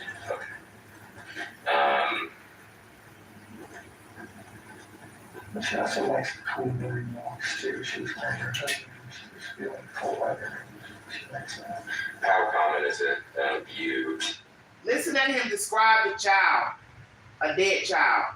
She's wearing her hoodie. She likes the cool walks, cool weather, cool to take a walk in the cool weather. This is so macabre. You've murdered a child, you've molested this child, and now you're describing what she was doing that morning, which we know she didn't do.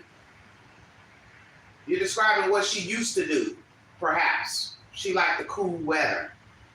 We also learned she was found with her hoodie on over her head at the time of death. So that part is true, is it not, Stephen STERNS? You made sure to dispose of a child with a hoodie on her head. Very weird. I don't know how it stayed on her head when you throwing her over the fence. Maybe you had the string tied around her neck to keep the hoodie intact. This is macabre. To drop her off to school in the morning? It's not common for me to do it most of the time. But I'm up here and I'm helping out as much as I can and working, so she was trying to get as much sleep as possible. What would you need help doing, Jennifer Soto? You only had one child. You had other roommates, so did you all not live a cohesive existence together, you and your roommates? I'm trying to understand what the hell is going on here, besides him screwing your kid, excuse my language. Why do you need a man to come up and help you with a dog and a 13-year-old? Why your daughter couldn't help out with the dog? She's 13. See, this is why you know she's codependent. She couldn't navigate on her own. And yet he couldn't navigate on his own because he has a childlike mind himself. He didn't hold his own weight. He didn't have his own apartment. He was a goof off, slop off, child molester. We got two deviant people together. That's why they're attracted. At this point, we can say they were already fucked up before they met one another. He's driving all this way to come fool with a dog. This goes to show you Jen Soto didn't need a dog and she didn't need a child. She can't handle a child. She can't handle a dog. Because really they're the same, are they not? And we've seen people who take better care of their dogs than their family and their friends and their pets. I mean, and their children. That's been proven. There's people who identify with animals better than humans, which that's weird to me. But that's a whole nother case, okay? Why was she so dependent on this guy who she really had nothing in common with sexually? They weren't having sex. They kept breaking up, getting together, breaking up. He's messing with her kid. She's allowing him to sleep with her kid, but yet she's got him hanging around to do maid work. I think that's all he was good for. Just coming around, sleeping with her kid, fooling with the dog, run an errand or two, somebody to have a little chit-chat conversation with, no sex. So really he was just her buddy. That's why they had the spare room up there, which makes no fucking sense either. You really got two other rooms, but you got a spare damn room. Oh, I can't do this. I'm still in the school one this morning. Okay. Do you live here? Do you live somewhere else, or what's that look like? I live here, but I split my time between here and my parents' place down south in North to get on years of things now. Got it. Okay. For how long have you lived here with them? Oh gosh, years now, a couple of years maybe now. Okay. So he's lived a couple years in the apartment with Jen Soto and her child. So how long was he there with also roommates? Like to know that. This is some weird shit. I split my time between my parents' house and Jen Soto's. Yet they weren't having sex. They're breaking up back and forth. It's bullshit. And what does your time splitting look like? Are you here for days, weeks, months, something else? Weeks at a time, yeah. And so, I guess when did you arrive this block of time that you were here? Day before yesterday, actually. So, what night? Saturday? Yeah. Okay. So you got here Saturday night. Got astounded to report that you actually split your time.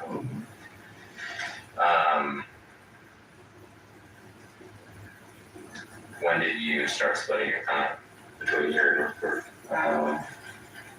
A little while ago, my dad, I was working at Disney for a while, and my dad was coming up and getting lunch with me. We started discussing how they're getting on in years and they're going to need some help soon. He worked at Disney. How about that? The infamous Disney. Well, is that where Casey Anthony worked, but lied? Had stopped working there? So now we've got 2 child killers who work for Disney. I'm dead. Help me out, I'm drowning up here. They really need me to come back down and help them out. Was that this year or last year? Last year had into this year now. Yeah, so like December. Yeah, they're already making end of life plans. So. Okay. So he says his parents needed his help. Well, he's that helper, is he not? He helps with molested children. He helps old people. So guess what? This is not that guy you want helping to even cut your grass. I said that. This ain't the guy you want helping you on your job at a real job. Because he might help himself to some other type of nefarious business, such as murder, sexual assault. But aren't those the ones that are always helpful? Because they're trying to get close to you because you got something that they want. Ah, is that not right, Mr. Sterns? Jennifer Soto had something that you wanted. It was her child. So you're just an all-around helpful type of guy. I will admit, I'm very leery of those who are too eager to help. Because usually help is hard to find, is it not? And we have learned with women who have left here by murder that you have to be careful for those who like to extend the olive branch. Be careful who you let in your house to help with the plumbing, yard work, hanging up curtains, so on and so forth. We learned of a woman killed in Florida a while back by a handyman. Threw her down the drainage, alive. She died down there on her own property. So you need to be leery of the helping hand. Somebody that's so eager to hang around, especially if you have children. Checkmate. I'm sorry to hear that. Yeah, so at least they're getting playing together now. So normally, if you do drop her to school in the morning, although it's typically not you, is that typically what she requests is to be dropped? Is that from everyone or just because of your car? She doesn't mind getting dropped off much. It's a nicer light center over there. But it is very common for her to get dropped off down the road and want to walk up and find her friends and hang out. Does she typically hang out with her friends only at school, or does she have them in the neighborhood here? She doesn't have any in the neighborhood here, but she does have friends from school that she gets together with weekends and whatnot. Okay. So after you dropped her off sometime between 8:25, 8:40 area, do you remember? I wasn't sure what that. Gotcha. That's fine. Do you remember what you did after? Yeah, after I left her, I was watching her in the rearview mirror, just driving away. She looked like she was making her way towards the school like normal, so I went on with my day, went over to the bait shop nearby. They were not open yet. So I came back home, hung out for a little while with Jen, and then after about an hour, I checked the bait shop again. They were open, so I took care of my stuff there, and it became a normal day. Okay. So, just to go through I asked Jennifer the same questions, just to go through everyone's days, but just to go through yours, so you dropped her off at school, and you said you went to the big show. Correct. They weren't open. Correct. Do you remember about what time you got home? Got home around maybe 10:15. Gotcha. And was Jennifer here? Yeah, Jen was here. She had been sleeping in. Her new work schedule is everything messed up, so she was trying to sleep in as much as possible. Gotcha. So when you got back around 10, She was just waking up. Yeah. So we hung out for a little while, chit-chatted. Then I went and checked the big shop again, got my stuff, came home again. Hung out for a little while. Talked about maybe, doing some easy shopping or something after we picked up.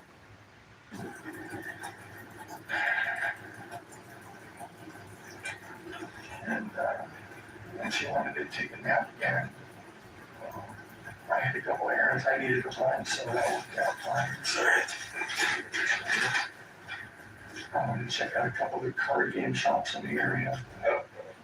Trading card games just had a new release, and I just wanted to look at stuff. Ended up getting a flat tire. So that's all my cookies. Where'd you get a flower? Where'd you get a flat tire?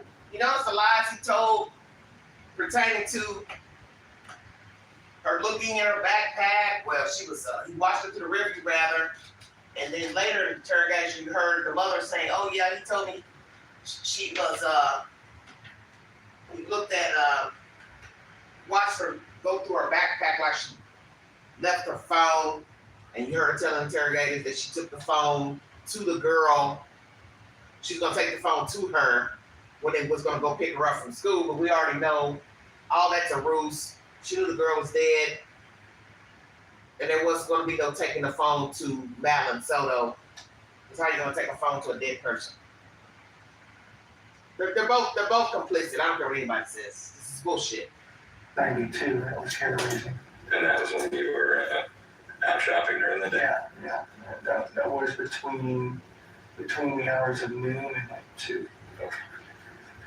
Got it. And then so after... we can leave by 2:30 to get in line, get ready to pick up. Got it. So you guys went to pick her up together? That was the goal, yes. I was going to go with them, but I ended up getting a flat tire. So You couldn't? Yeah, I got back literally 10 minutes after she was left to pick up me. Got it.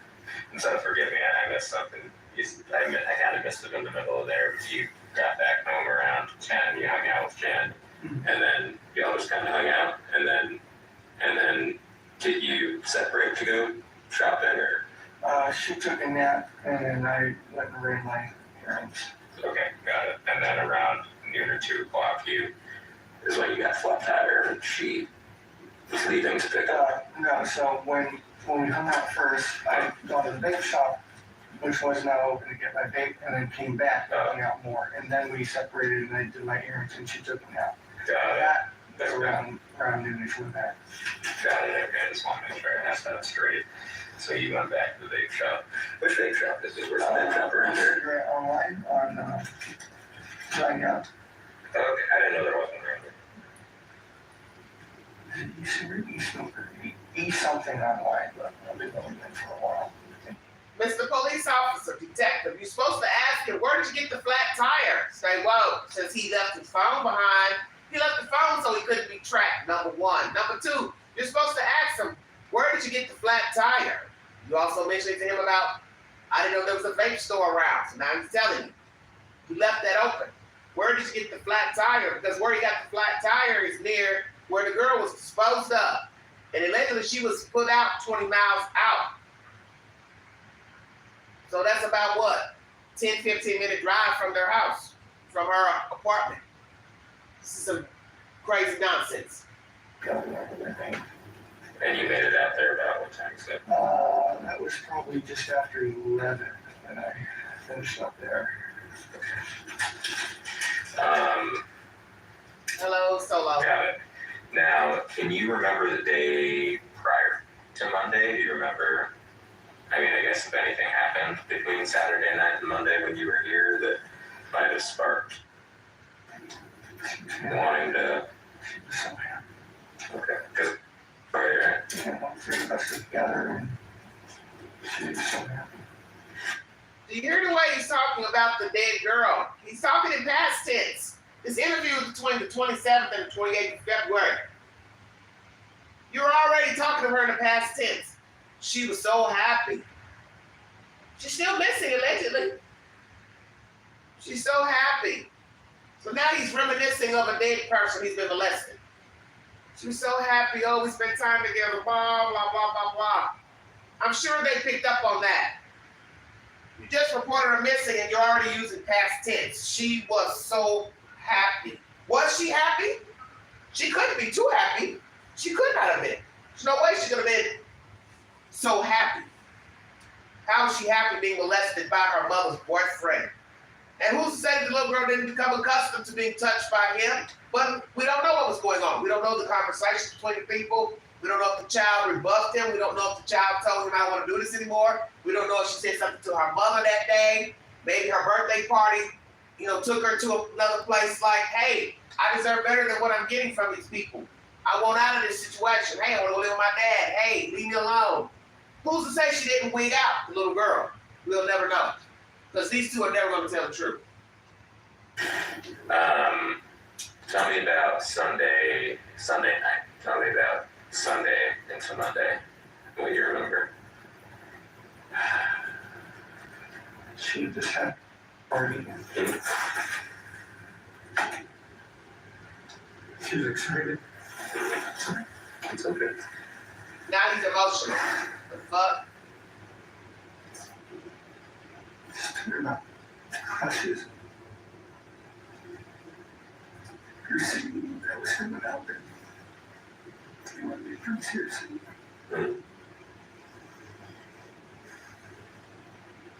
Nothing bad. You're just happy. Please be here. She's very happy. That's all he can say. Talking low.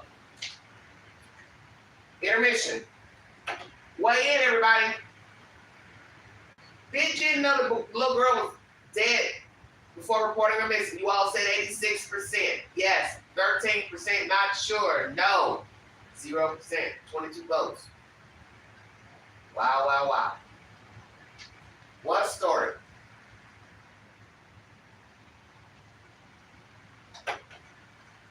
You don't know people. That's the point.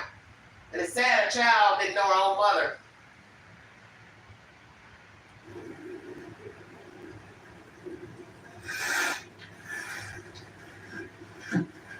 Nothing out of the ordinary. I can't remember anything particular that happened. Showed her the movie Sister. Ah, okay. She was singing so well, I told her she reminded me of the choir. I got there's something down there, started singing better. Sure. Gotcha. So Sunday night, how do you decide, who's going to get her ready for school in the morning and everything? I take her to school in the morning so she can sleep in as much as possible. Okay. She agreed. I've done the school run a few times before. It's not usually my forte, but I don't like help it. And so Jennifer shared with me, typically, you normally sleep in the upstairs guest bedroom. Yeah. And then we'll sleep together in her own bedroom. But Sunday, so Jen could get better sleep. She said she's essentially both upstairs, correct? Gotcha. Okay. Do you remember about what time you went to bed and woke up? At probably 11, quarter after, found out after her party. And we were getting up really, really early, so we could make good time getting out of the door, so we got up around 7. Yeah, y'all left pretty early. Yeah. Okay. Did you see Jen at all in the morning? Or was she still asleep? I saw her a couple times. I was getting out of her room, talking to her. Got it, okay. And that was before you left around, what time did you leave? At 8:30? No, earlier than that, we made such good time. We were so impressed. We made such good time getting out the door. And we were probably out by 7:30, 7:45. Okay. Because we wanted to get McDonald's breakfast. We've been talking about it anyway. She did not want it after all. So here we have this McDonald's nonsense. Okay? McDonald's nonsense. We wanted to get out and get early so we can go to McDonald's, which never happened.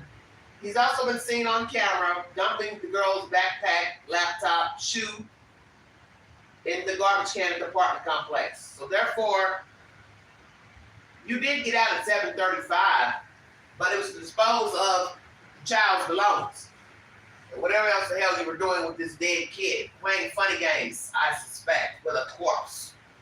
Since we know you like people lying flat on their stomach while engaging in, I'm assuming, anal sex. So you wanted more time with the victim, I suppose, because they are trying to figure out the timeline of you running around with this child unaccounted for. Because you're playing funny games with a dead girl. Is that not right? I think so. Got it. Any trouble at all recently at home? No, not recently. No arguments that you can remember between her and you? Anything that's upset her? Not for a while. When was the last time? Maybe once. Typical, mood swing stuff. She has some pretty bad PMS when she gets it, and being a teenager on top of it doesn't. I know all about it. Now you said I think you said she left her phone, right? Yeah. Where did she leave her phone at? She left it in her room. She's ADHD. So am I, for that matter. I left your phone too, huh? Yeah. So we try to be on top of her about that, not forgetting things that we're so bit forgetful too. Got it. But yeah, it's not uncommon for her to forget everything that Did she leave it in her room or Yeah, in the she left it in her room. She must be having her shoes or something and set it down, and that's just how it goes. Okay. Got it. Gotcha. Is it typical? Did you hear the detective say, "Oh, you left your phone too"? His mind must have been doing cartwheels while listening to Stephen STERNS speak. That should have been a red flag right there, should it not have been? Oh, the girl's missing. He's the one that took her to school. He's living here on and off between this home and his parents' home. Girl just had a birthday party. Mom's sleeping in. 2 phones are missing. Both allegedly left behind at the house. And the child is not shown up to school. Missing, blah, blah, blah. Don't know what to think. But the one thing they should have found strange is this information here. Both phones left behind. And he couldn't wait to throw in she's got ADHD. Same thing the mother threw in on her interrogation tapes. Oh, she's got ADHD. People love to throw that in every time something goes wrong with a child. Oh, they got ADHD. Oh, I got it too. So we got 2 people with ADHD. Mom's boyfriend and the daughter, they both leave their phones behind, and poof, voila, takes her to school and she's missing. And everybody's talking about McDonald's. Love it, love it, love it. All lies. Well, for I guess to forget things like that. Yeah, very, very typical. Cool. Got it. All right, man. Well, I mean, you know her better than I do. Is there anything you can think of that, as someone who doesn't know her, that I might be missing out on here? Like somewhere she may like to be, or somewhere she. Everything that we are aware that we think she could possibly be, we've checked. I mean, literally the whole family. It's just. So you know that the deputies found the video from the church last night of her in the parking We lot. heard that they saw someone. So can you think of a reason that she might have gone and waited in that church that's across the street for a couple minutes before she would have headed back off to school? I mean, she had time to kill, so I don't know. She said she was gonna hang out and find her friends. She had time to kill or find her friends. Interesting choice of words. She had time to kill. So explain to me, Stephen, how she had time to kill in this parking lot when her backpack and school belongings are in a dumpster at 7:35. So what was she doing in the parking lot? Getting ready to hook up with a boy and run off? What are you talking about? So I don't think the girl they saw was her. Couldn't have been. So when they saw the girl, did she have a backpack, a purse, what? Because let the mother tell it, you told her she was digging in the backpack like she was looking for her phone. But we know she couldn't have been digging in the backpack at 8:40 something, 9 o'clock, because the backpack was in the dumpster at 7:35. Make it make sense. Because you're lying, and Jennifer's lying, and she's spinning off of your lies, you're both lying together. I don't know who did what. I know you're both guilty. That's what I know. Because the interrogation tapes have already spun the web. And thank God they have video of you putting that stuff in the dumpster. Video of you putting her in the trunk or taking her out of the trunk. It's golden. Thank God for all of that information. Because we would never even know anything about your movements and some of your movements anyway. You're getting a flat tire. Flat tire near the scene of the crime. Golden. It's always an eye in the sky. I don't know why people keep committing crimes thinking, hey, ain't nobody got no fucking surveillance camera. Somebody's got something. In the window, on the door, doorbell, somewhere. You can't do anything without being seen. What's the truth? When did the little girl die? Did they walk this little girl out dead? Because that's the only option we got at this point. They carried a dead kid to the car, dumped stuff in the dumpster. He rode around playing funny games with the child, and then he discarded her, went to the vape shop, called her, came back home, and then they laid out this ruse of a missing child hours later, pretending to go to the school to pick her up, blah, blah, blah, so on and so forth. But when I left her, she was on the other side of the street, rummaging through the backpack and just kind of moving towards the school area, so it looked normal. What do you think she was looking for? I assumed she was just looking for some headphones or something through the wall, but she might have been looking for her actual phone. Got it. Okay. Yeah, I mean that's all I can really think of at the moment. I think I have a phone number for you. Tried calling you earlier, you might have just been asleep. Yeah. No, Sorry. it's okay. 256-1832. That's correct. Gotcha. Boy, he's quite mannerable, is he not? Well, I've got your phone number. I tried calling you. Guess you were asleep. Yes, I was. Sorry. It's amazing how people are so mannerable after they've unalived a person, is it not? Molesting a kid for years, grooming her, playing head games with the mother. God knows what else he's been doing in his spare time before the child's death. And oh, I'm so sorry, I was asleep. Well, we learned that you and Jennifer, y'all like to sleep a lot. Two misfits together. I'm sleepy. Fucking dope fiends. What's your address when you stay down south? When I'm down south, it's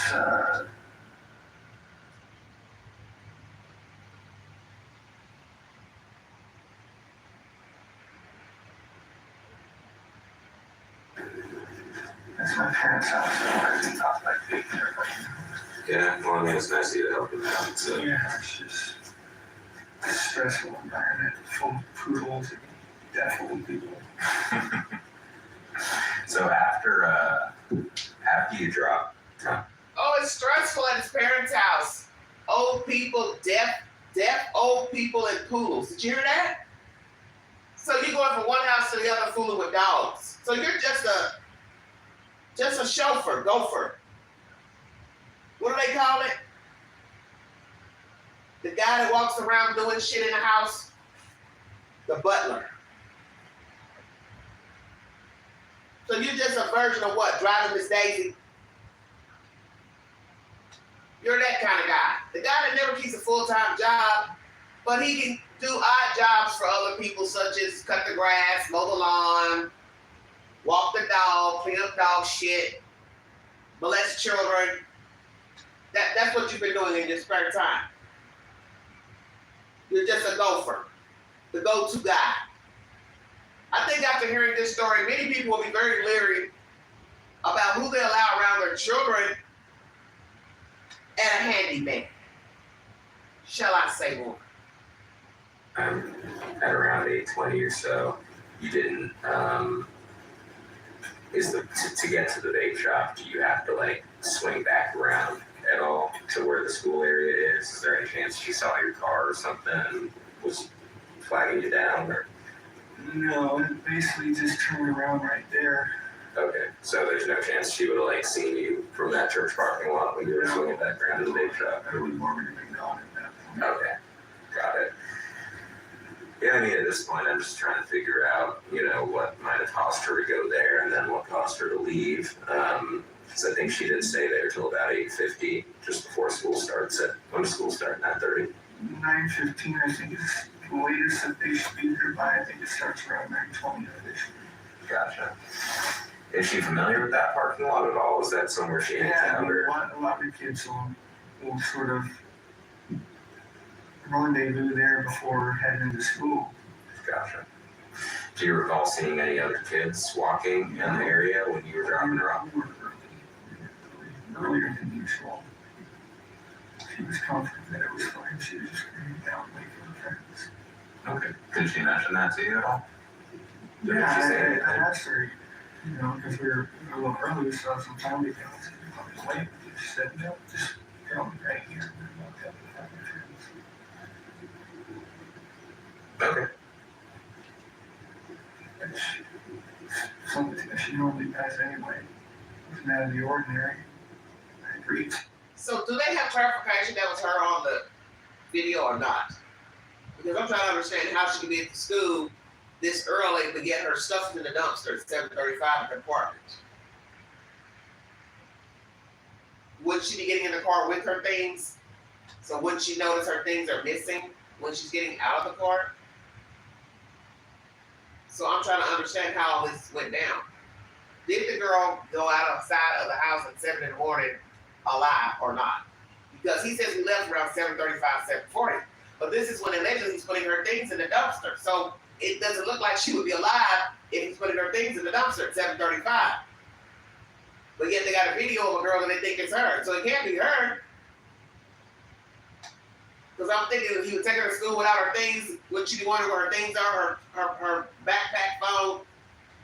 She's walking around, so that means she would have to hadn't gotten out the car. He would have what? She would have hooked up with a friend and called, oh, I left my phone, bring me my phone. But he wasn't near his phone because it was left at the house, so she couldn't have called him. She would have to call her mother. And we don't have the mother saying, oh, she called me to say she left her phone. So that means the girl had to be dead. Some wicked shit. Do it.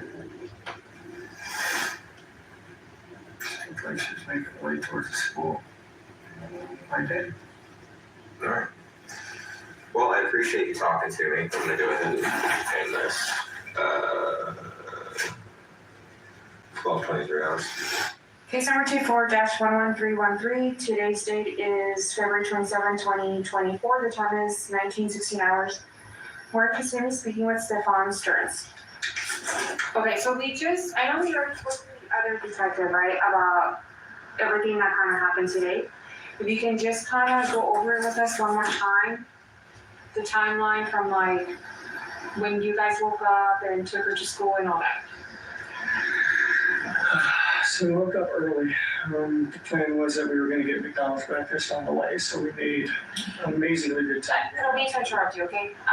Neither of us were here yesterday, so if you can be kind of like specific about like times and stuff like that, okay? We woke up around 7:15, somewhere around there, which is an early start for us, but we talked about getting McDonald's breakfast beforehand, so we want to make good time. We did make good time. We got out the door maybe 7:30, 7:45-ish maybe. Got over to that area. She was asleep in the car most of the time, just snoozing until we got there. We got to McDonald's. We're close to McDonald's. I said, "You still on it?" She wasn't interested in McDonald's anymore, so we continued on. And she wanted to be dropped off a little down the ways from the school. She's got this phase that she's been into lately where she's very particular about what car she's seen getting out of in front of the school. She heard my cars are, I guess, kind of empties. I get it, it's an image thing. But that was sometime probably between 8:20 and 8:40-ish. She prefers what type of cars? Did he say a hoopty? Continued on. And she wanted to be dropped off a little down the ways from the school. She's got this phase that she's been into lately where she's very particular about what car she's seen getting out of in front of the school. She heard my cars are, I guess, kind of empties. Yeah, it sounds like he says a hoopty. Well, that's an urban type car. I didn't know anybody was still driving hoopties. So what are you saying? She wants cars that's pulling up with big boy rims on them and all of that? What the hell's going on? Is that true? See, people can spin any type of web about a person when they're dead. What they like, didn't like, blah, blah, blah. A hoopty. I'm trying to understand why this little girl, biracial kid, half what? What is she? Half white, half Hispanic? I don't know. She wants a hoopty. What's a hoopty? Maybe a hoopty is not what I'm thinking of. When I think of hoopties, I think of old style cars like box Chevys. Some with rims, not rims. She wanted me to pull up in that. Those aren't the cars that most younger children want. They want parents pulling up in modern type cars. You know? Nice, you know, BMWs, Xfinities, things like that. So I know what you're talking about. That they have to point out. I might be a little slow on the urban terminology. Because what people call something in Florida, they may not call it here in Tennessee. I get it, it's an image thing. But that was sometime probably between 8:20 and 8:40-ish. Somewhere in there. It was along the stretch of the road that on the right side that has all the communities on it. Before you get to the overpass. You can see the overpass from where it was. So it was on that side of that stretch of road, and so that's where I dropped her off. She said she was going to go wait for her friends. She was going to go find them and hang out and wait for her friends. And I asked if that was going to be okay. She said, "Yeah, it's fine." Kids get dropped off early enough as it is, so it's not totally unusual for that to happen. It's just not usually that early that I drop her off. I do school runs every once in a while for her. I said, "Okay." Let her out. Have a good day. Love you. Thanks. Love you too. And then I turned around and was driving away and was watching her in there to make sure that she was going where she was to go, and she was moving in that direction, but she was rummaging around in her backpack or something. And I assumed it was probably headphones or something like that. But I found out later that she forgot her phone here, so she may go reaching for her phone. She may have been reaching for a phone, headphones, or something. He's telling his version now to two different detectives. Well, I don't think that was her in the parking lot. And this version you're giving is bullshit. How about that? More nonsense. Because she was so kind of making her way towards that direction, so it looked okay. Like any other day. And I just continued on. Okay. When you said you dropped her off, like in the area, kind of like where exactly did you drop her off? So if you pull down the street going towards the school, you got that whole strip of communities on the right side there. It was in that stretch of sidewalk there. We pulled in and maybe about halfway up the street or so, and she was like, "Right here's good." Was it like in one of the apartment complexes, the church? Not in, it was outside on the apartment. It was just on the sidewalk on the side of the road there. Just like a tuck and roll, you know? Okay, so like if I were to be on the road, where, like, what do you remember seeing that you dropped her off at? I remember that The overpass is up ahead. Mhm. Sidewalk is on the right, row of trees, there's, I think, a median in the middle. Mhm. And then there's another maybe cross from that before you get to the church. Mhm. So there's like before the church. So Town Loop Boulevard's that street that connects to the school. Yeah. Is that the street that you, Is this, which one?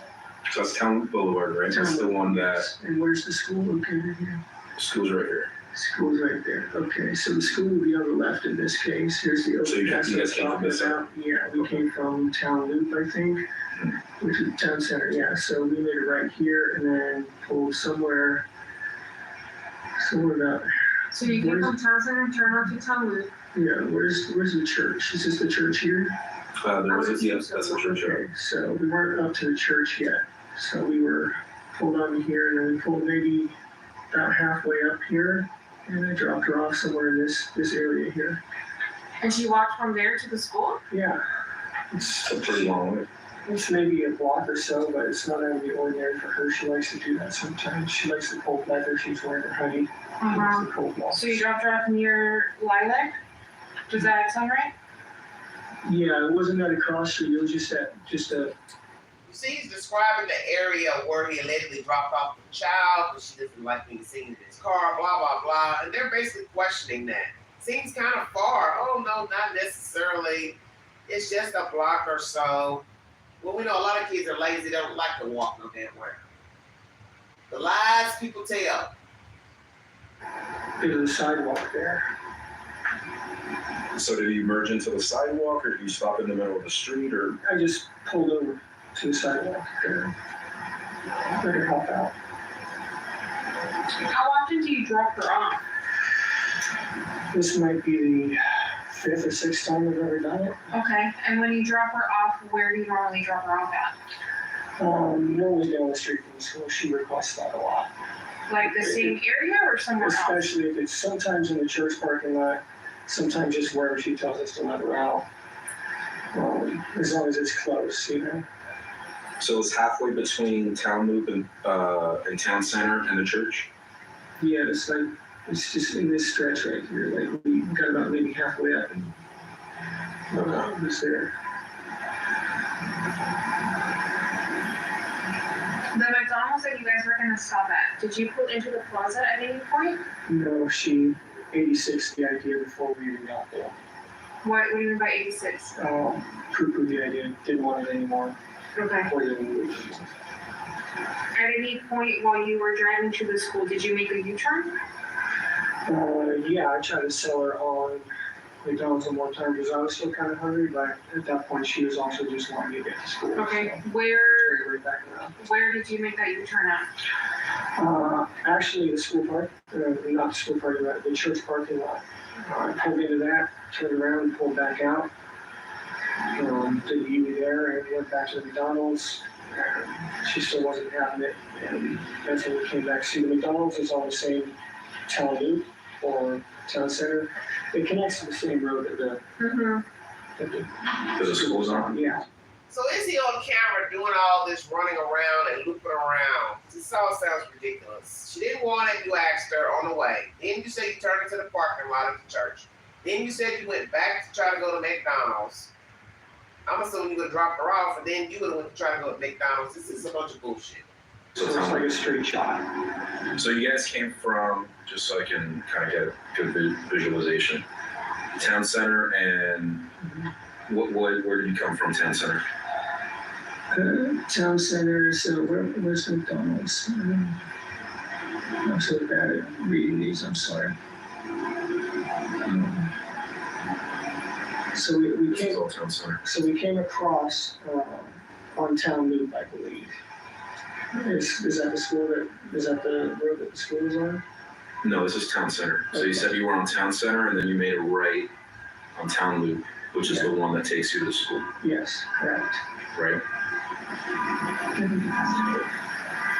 But what I'm saying is before Town Loop, for Town Center, what street did you take?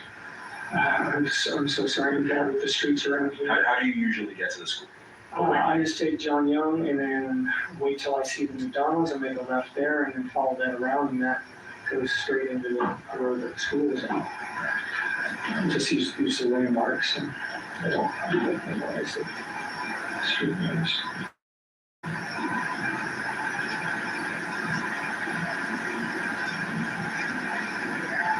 Is that Jay with you?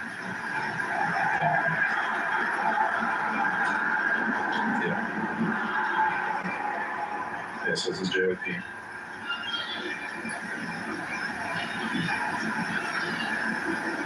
And then at the McDonald's you turn right? And then you said you made a left at the McDonald's? So that's showing you part where you went north north. of McDonald's and then go around and then that shoots straight into the road that she's on. Okay. Because that's, I believe that's the correct road. yeah, well, that's the fastest way to get there. But you told me you came from town center and town. I'm sorry, I don't know the street names. Okay. I'm sorry. So, no, that's okay. So now that we know that you came from John Young Parkway, you made a left on Town Loop. So you passed the Yeah, McDonald's. that was when she said no to McDonald's the first time. Okay. So you guys keep on going on Town Loop. Yeah, but at that point, we still had a lot of time to kill. Very early. So what did you guys do? Drove towards the school, made a U-turn, came back, tried to do the McDonald's thing again. She didn't want it. So where did you, one more time, where did you do the U-turn at? It probably was right by the church because it, See, they're asking all these questions naturally to get his story, his version, and so they can verify where he turned around to see if he's on surveillance. Of course, that's why they want him to be meticulous about where he turned, where he stopped. 2 times trying to go to McDonald's. First you ask about it, you don't go. Then you get there to school, you ask her again. You turn around and go to McDonald's. This is not adding up. Because if I decide to go to McDonald's for the second time, aren't I going to go to McDonald's? Naturally, they're going to go to McDonald's to see if you went in the parking lot, ordered something, drive through. It's all BS. it was still way too early for school. So it's on that stretch of road. We didn't have the meeting there, the separation, so that left turn where the church is, we made a U-turn there.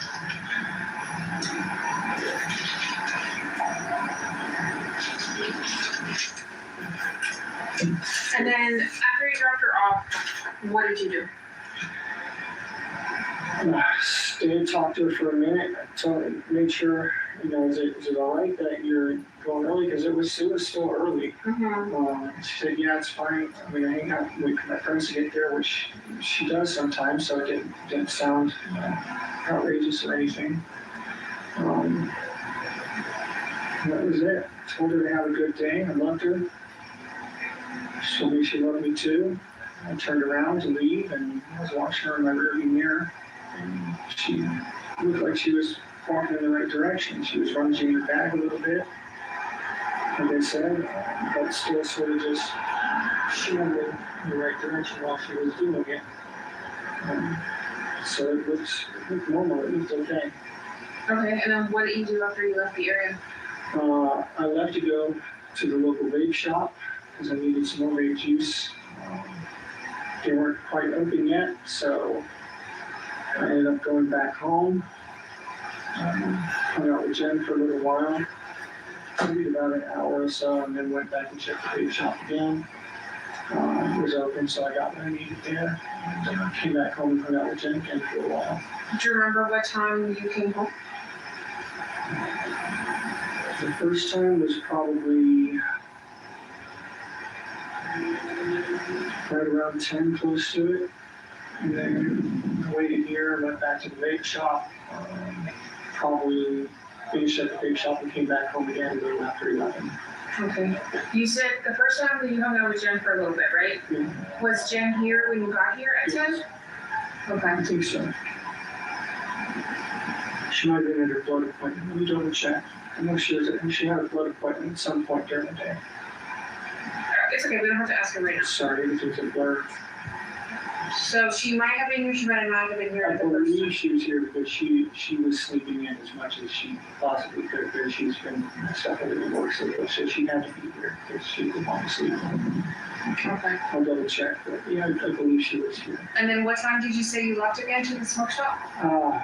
Maybe after an hour or so, maybe 11 or so.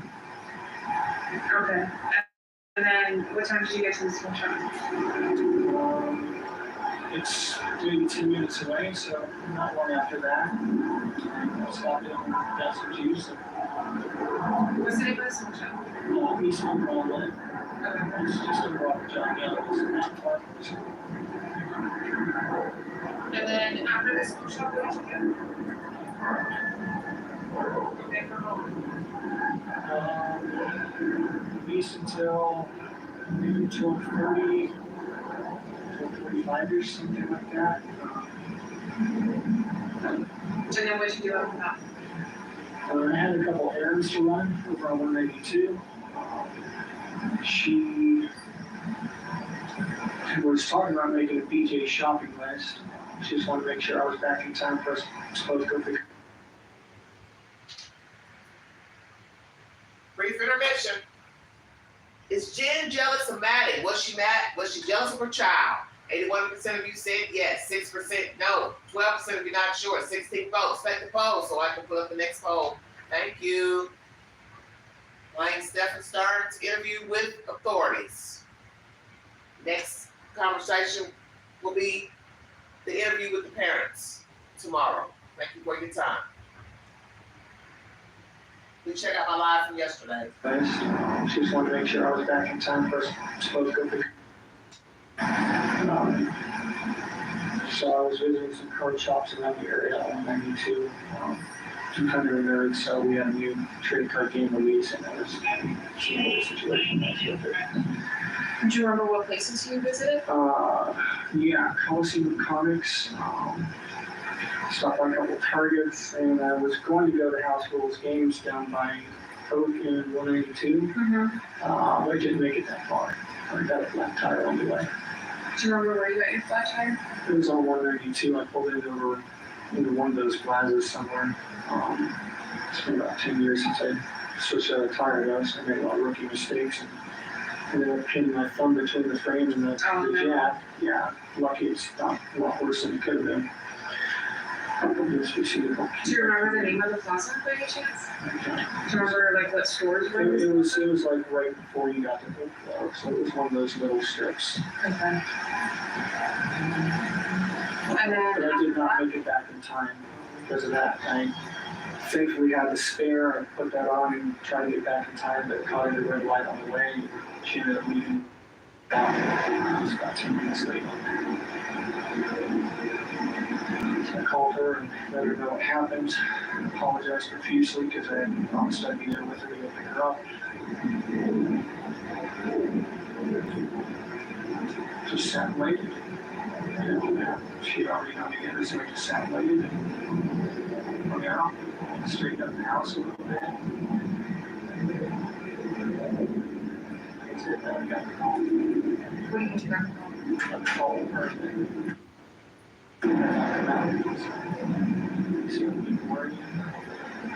Started making the calls to her family, you know, maybe I should make a walk with you.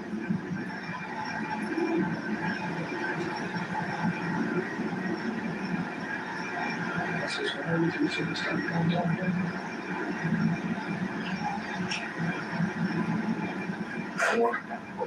Did you check on the map, the south end? The green room? I'm not sure what green room is.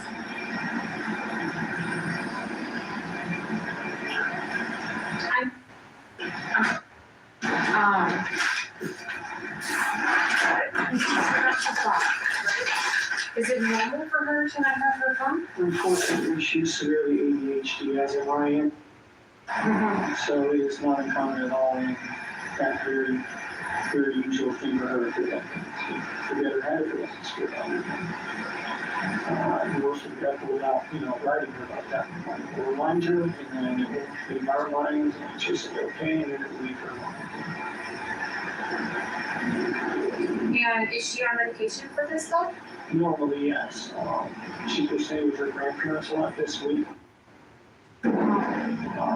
So she's not getting her medication. Once again, telling this other detective, female detective, about her ADHD, severely ADHD, blah, blah, blah. Just, more fluff to add to what they already know they've done.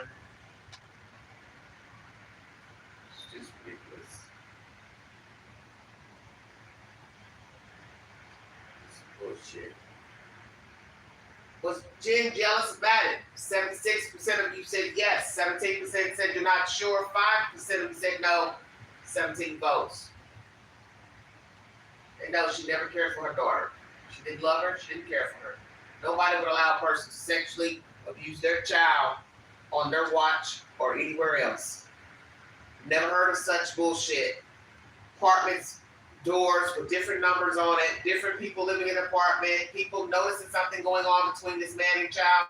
Nobody calls DHS, files a report. Haven't heard of anybody call DHS from this Miss Angelica person. All of you all stood idly by knowing what the fuck's going on with Stephen Stearns and his child. So that also means her relatives probably knew as well the sleeping arrangements. There's no telling how many people were running in and out of this apartment.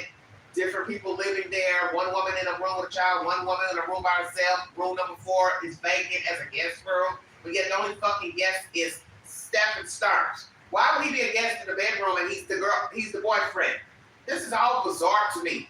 This makes you question people, period. How people live. I won't doubt that Jennifer grew up in a house where people were touching each other, sleeping 12, 6 in a room, a bed, because we know a lot of Hispanic people grow up poor and they sleep with a lot of people in a house. So it's no telling what she saw growing up. That's probably where all this behavior is coming from. She wasn't surprised and shocked that people touching each other, molesting each other, brothers, sisters, cousins, grandma, grandpa, uncles. It's no telling what she saw. So she probably was groomed as a child herself. She probably was molested herself. Now she's used to this type of behavior, and then she attracts the same element. 6 degrees of separation. She attracts the same elements. And he's obviously, a sadist, probably molested as a child as well, as you heard commentary from Court TV. 2 sadists evenly yoked. Now, some of you don't think she molested her child. I don't put anything past her. That's just who I am. If you can allow a person to molest your child, you can also be molested yourself. What's the difference? Because you're condoning it. You're signing off on it. So what's the difference between me letting you abuse my kid versus me joining in? For all we know, she was abusing her daughter before Stephen Stearns came into the picture. You all better pay attention. Because there's something deeper than Stephen Stearns. For all we know, a bunch of hanky-panky was going on before Stephen Stearns came into the picture. You don't even know how she was living with her daughter before she met him. Stay woke. He's been living in his house for years, but now he's going back and forth between her house, his parents. So really, he's stressed out. He's stressed out taking care of his parents. He's stressed out coming to her house being a gopher. He's a gopher. He's unhappy. He's miserable. He doesn't have anything going for himself. A man that acts like a child. A man that's attracted to children. What the fuck did Stephen Stearns have going for himself? He was better off just jumping in the fucking ocean. That's what the fuck he should have done. Unalived himself. And this little girl should have been put in foster care, or her father should have came and got her. And you also hear she really wasn't talking to the father. The mother tells the detective, she only talked to him once in a while. What's once in a while? Once a month, every 2 months, every 3 months? Did he ever call her, talk to her, pick her up, send for her? The girl was doomed. And I'm sure the father has time to sit and think about why he wasn't engaging enough with his daughter. Grandpa, whoever owned the townhouse, you too. Sisters and brothers coming and going, you saw the bullshit, you all didn't do nothing. Because if you did, you would have took her ass to court and filed for custody. So everybody played a role in this abuse of this child. So that's why I said, imagine what was going on when Stephen Stearns wasn't in the picture.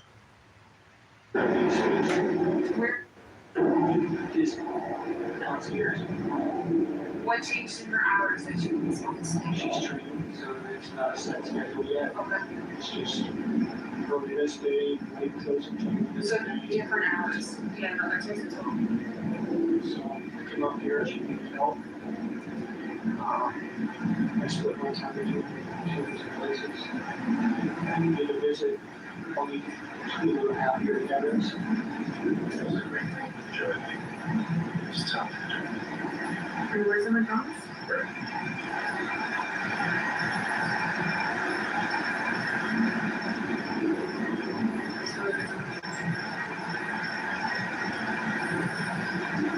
Great.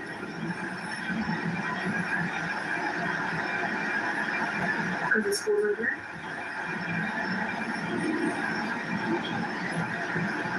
So I miss you at the streets again. This one's town center. Town. We're just trying to figure out your direction of travel, right? I'm so sorry. I'm so bad at that area. I'm just free. You said you made a U-turn at the church to go see if you wanted McDonald's again, correct? Did you go anywhere else? Because I know you said you had time to kill. Yeah. Did you guys go anywhere else? No, we didn't go anywhere else. Is there a reason why you would be back on John Young Parkway? When we tried to go back to McDonald's a second time, we would have left over there instead. We just moved around again. What do you mean? Just made a circle. Made a circle house. Can you show me over there? So this is the McDonald's right here, right? McDonald's. That's the McDonald's right here. Right. So go back down and then just switch out back down. You would come down this way? I can't. I'm so sorry. Yeah, all the Where's the McDonald's? McDonald's is right here. This is town road. So this is John Young Parkway. Oh, You guys no, are coming okay, up John this is Young. McDonald's. And the school's on this part. Correct. But we're somewhere over here. Mhm. So we come back out here like that, and then we can take a straight shot back down to the school in there. They connect, town Newton, town center connect. Right. So it's, So where did you make the U-turn? the U-turn was on the street when we were gonna go back to McDonald's. And we drove down to McDonald's here. Alright, so just so that I don't get confused. You're going up John Young Parkway, right? You're going northbound. Originally, yes. Right. You make a left at the McDonald's. Go towards the school. Okay. How far did you get before you made the U-turn? So You bet. Is this the school right here? yeah, that's town. So we got up to here and then made U-turn. Past the region. Okay. So And back to on McDonald's. Lincoln, tell me. Still time to kill. Still didn't want McDonald's, but I did give her a raspberry and cheese dish. So did you go through the drive-thru? Did you go No. inside? Did go inside. Where did you get the Danish from? Oh, I got intimate stuff. Okay. So she wasn't without food totally. So we just continued past it again. So they're driving around second time to this place, McDonald's. Don't go in. It's all bullshit because he knows he's not on camera. That's why they're asking all these questions because they want to go back and verify surveillance in the area. So now he's talking about he brought some Danishes from home so she wouldn't be hungry. It's all bullshit. It's all convenient. And that's what you learn when people tell lies. They always come up with a convenient answer. Oh yeah, I had Danishes in the car. Oh, I brought some in case she'd get hungry so she wouldn't get hungry. Well, if you brought Danishes, what's the purpose in going to McDonald's? What's the purpose of keep talking about McDonald's? Because McDonald's never happened. You were riding around with a dead girl in your car, playing around with a dead girl, trying to find somewhere quiet to play funny games with a corpse, since you like people lying down still. Your girlfriend, one of your girlfriends told that. So now we gotta ask, how many other girlfriends are gonna bring a story about STERNS? That he likes for me to play dead while having sex. He only prefers anal sex. He acts like a child. He likes to play with memes on social media. With some of you grown people out there, you all like playing with memes too. Putting the bunny ears on your head and all those funny expressions. Well, some people might find that behavior bizarre for an adult. And I shared this one guy's commentary from YouTube yesterday. He found it strange too. Like he said, I only do it because my kids want me to do it, but I'm not necessarily going into the apps trying to make funny faces of myself. Because he feels like, hey, I'm an adult, I don't have time for that. I got shit to do. So I get it. But some people indulge in that type of stuff. Because I've seen some of you in the chat. On your profile, you got bunny rabbit ears and eyelashes and whiskers and all kind of shit. I remember a certain person's profile that was up here on the live stream a while back. bunny ears and whiskers. That shit is weird for an adult. I'm just saying it is. Because I'm not going to have that shit on my profile. Nowhere. I don't have time for that shit my damn self. But like I said, everybody's different. Turn around and say, screw it, just drop you off early. Okay, so you came back around to the McDonald's.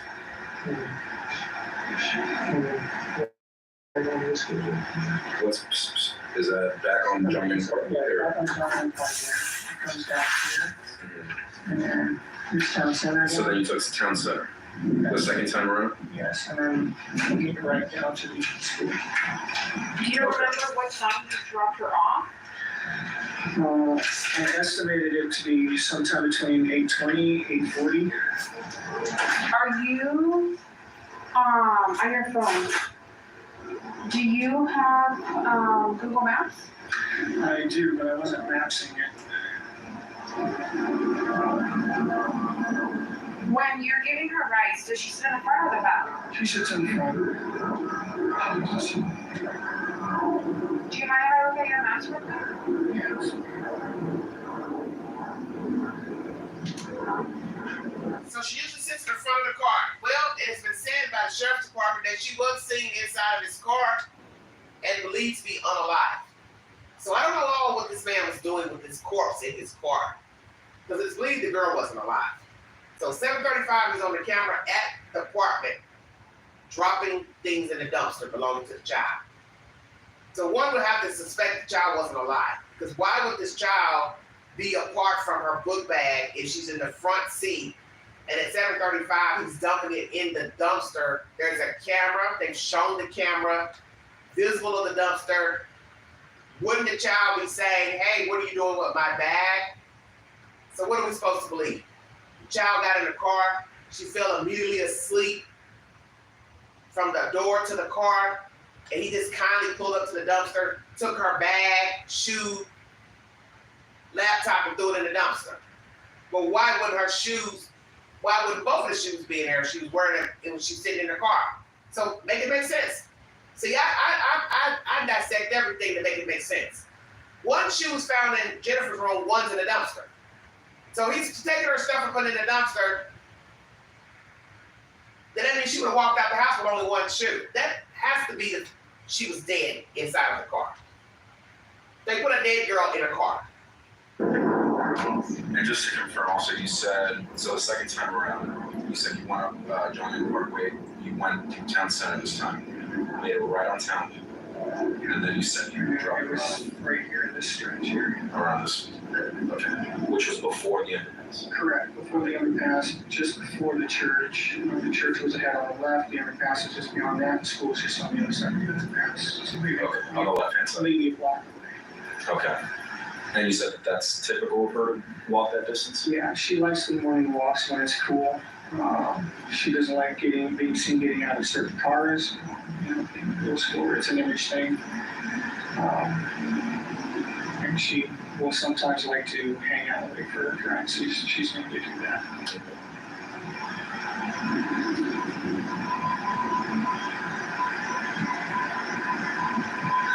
Do you want to just take a picture of your history?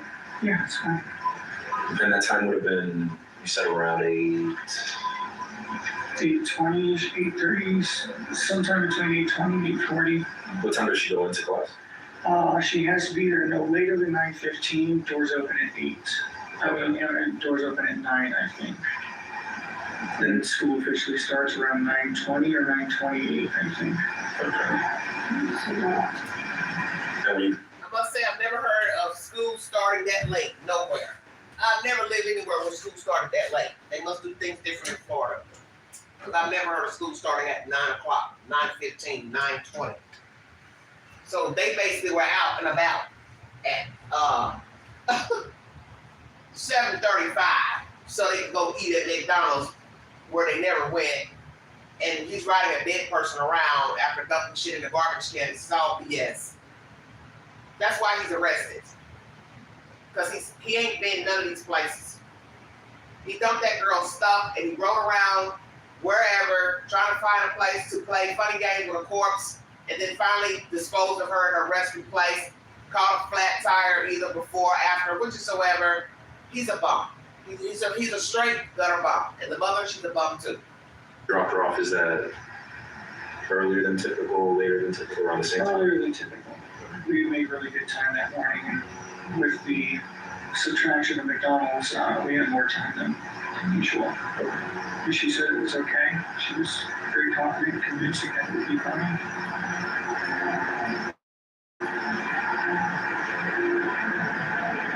And you saw what direction she walked to after you dropped her? Yeah, it looked like she was moving towards the direction of the school like she was supposed to. Was she still on the right side of the road? Did she She cross was over? in the right there, yeah, she was still on the right side. S23. I don't know what this I'm sorry, I barely remember what it I'm an iPhone person. Is it okay if I go in your settings real quick? I just want to see if you're logged on to your Google. I am not logged on to my Google with that, actually. Is it okay if I check? Yeah. Does she have any other devices besides that phone? Any other electronics? She had her school laptop with her. Is that still supposed to be there? Still supposed to be with her, yes. And what kind of book bag was she carrying? Black book bag with like grayish blue hibiscus flowers on it, like print.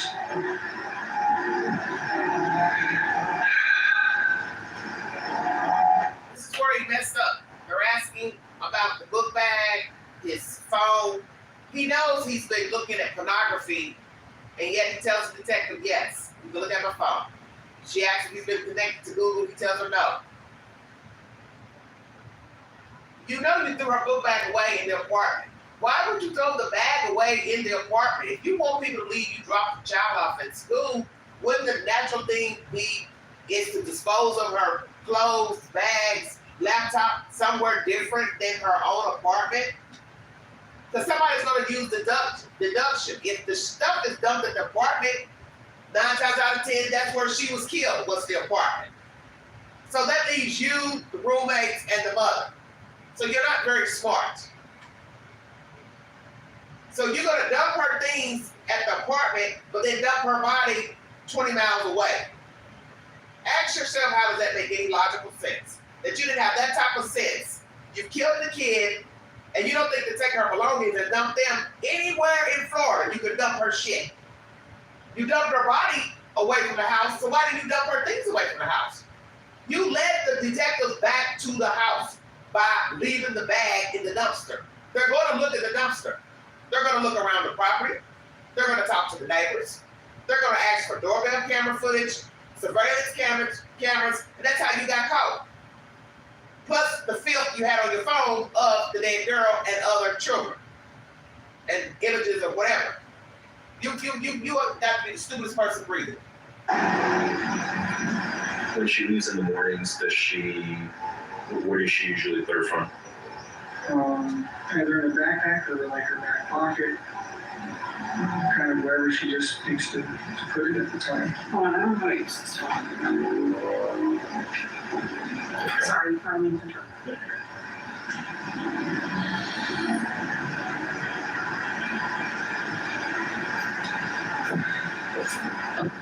I don't know, you've probably been asked already, but she's never ran away or been away for longer than a certain period of time.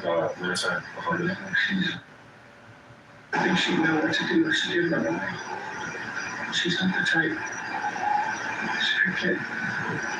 She's not the type to run away. She wouldn't know what to do. She's a good kid. That's all you said about her. She's a good kid. She was happy, past tense. She was happy, past tense. Child wasn't missing 24 hours. You're already saying she was. She was. You're the last one to see her. Imagine what the detectives thought when they looked at his phone and saw the pornography on the phone. Images of the child. Images of the child dating back for years. Imagine having to be the person to look at that type of filth. Somebody taking pictures, videos of the child, touching her, so on and so forth. Then imagine the father finding the hard drive with all the salacious images of children on that hard drive in storage. He's gonna busy bee. It's one thing to be logging on to sites to show porn with kids, but why do you need the images on your phone? Of course, to look at and get off. Masturbate too. Easier to just hit the picture, look at it instead of going onto the site trying to pull up pornography, photographs, and images of children. You had to have known this would catch up with you one day. You never thought that somebody would ever go in your phone, lose your phone, find this filth. You never thought your parents might go in your phone. This is what happens with people. They don't think that nobody's going to go into their phone ever, alive or dead, and see what you've been searching and looking at. You gotta be careful what you put on your phone, what you search for. Of course, you know, I search all kinds of things on my phone because of what I do up here, topics pertaining to YouTube. But a random person can find my phone and not know that and be like, oh my God, look at all these crazy topics searching. But you can best believe it ain't gonna be no kitty porn on there. Believe that. No images or videos.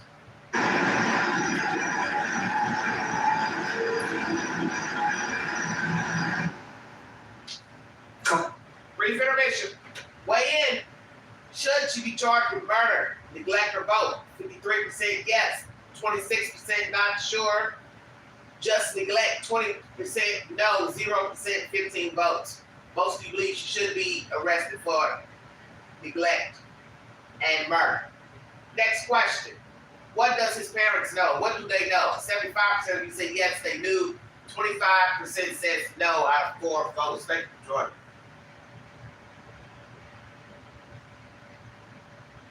Waiting for the content to upload. Let's finish this interview. Besides that ADHD issue diagnosed or anything else?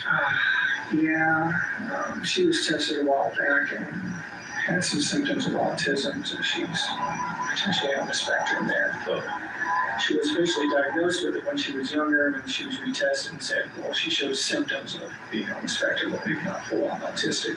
So amazing how he and Jennifer say the same things in an interview. It's as if they are one person. He talks about the ADHD, autism. Mother says the same thing. I mean, almost verbatim. It's verbatim what they're saying about the child. I'm telling you, it's as if it's a clone of one human. Jennifer Soto and Stephen STERNS. Because they were evenly yoked. She shared everything with him, her innermost thoughts, information about her daughter. He's got access to her daughter. He knows the daughter's habits, the mother's habits. He probably knows the roommate's habits. He knows her family members' habits. He's all up in there, up in the Kool-Aid. But little did he know he would find himself charged with murder and child abuse and locked up and facing the death penalty in the state of Florida. Betty didn't know that. Betty didn't plan for that. But he had to have known this day would come that at least he'd be charged with child abuse because he's been molesting this girl child and the mother has given him permission. And she's guilty as charged. Whether she ever stands for the charge or ever given the charge. And she can run, she can hide, change her hair, wear a wig. She is still Jennifer Soto. Little Humpty Dumpty egg. She's a little Humpty Dumpty egg who's aided the abuse of her child and also the murder of her child. And she should be charged accordingly. I say charge her with both. I don't give a fuck about her going to court testifying against Stephen STERNS. Like people have been saying, what can she tell us in court at this point? Absolutely nothing. Because you're never going to believe anything she has to say. Because she's a liar.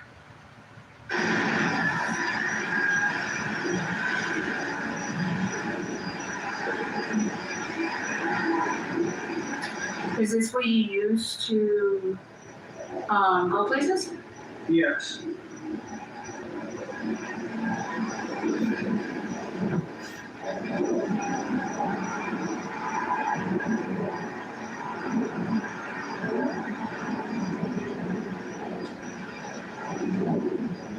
Go places, search addresses, look at store hours, write reviews.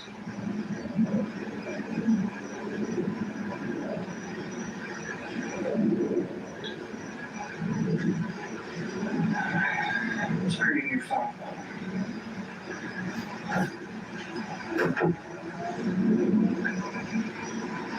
Have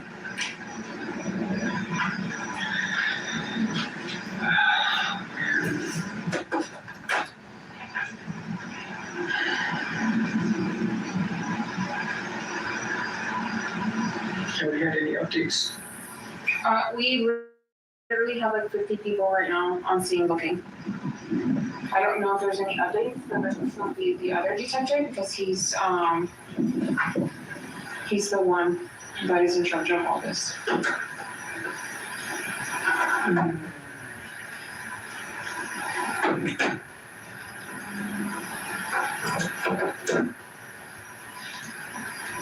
See all this slamming doors and stuff. It sounds like they're outside interviewing him. You can tell when there's air blowing when you're outside. Why he wasn't interrogated inside is strange to me. Anyway, when you look at this mug shot, this picture of him, something wrong with him.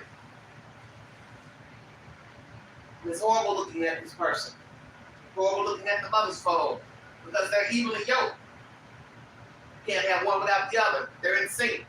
As I said, they are one. She's held on to this lump of clay for whatever sick reason, and she used her daughter as bait at some point in the relationship, and she signed off on the abuse. I don't know the age that she knew he was messing with her child, but at some point she gladly handed the child over. Because to send your child in a room with a grown man is heinous. You have no logical reason to have your child go sleep in a room with a grown man, period. I don't care who the man is. Your child has no business sleeping with a grown man. Any age. She's not his father, her father. She's not the biological father. She's not a sick child with cold, pneumonia, flu. It's ridiculous. When I like to know the age she started sending her child into the room with Stephen STERNS. I also like to know if he has been accused of molesting other children, sexual assault of grown women, men, if he has groomed other children. Will we hear any more allegations against Stephen STERNS by a woman, man, or child? Is he gay, bisexual? That was mentioned during the conversation on Port TV. I also mentioned that in my live stream yesterday, that he possibly has the tendencies to be both ways. Possibly why he likes anal sex, because it was done to him as a child, or as a man, teenager. Stay woke. The details tell everything. People's testimonies of dealing with him, sexual deviances, preferences. It is what it is. Hello, Gigi. Thank you for joining. Tracy, I asked you a question earlier. Did you miss Florida? You haven't responded. Just curious.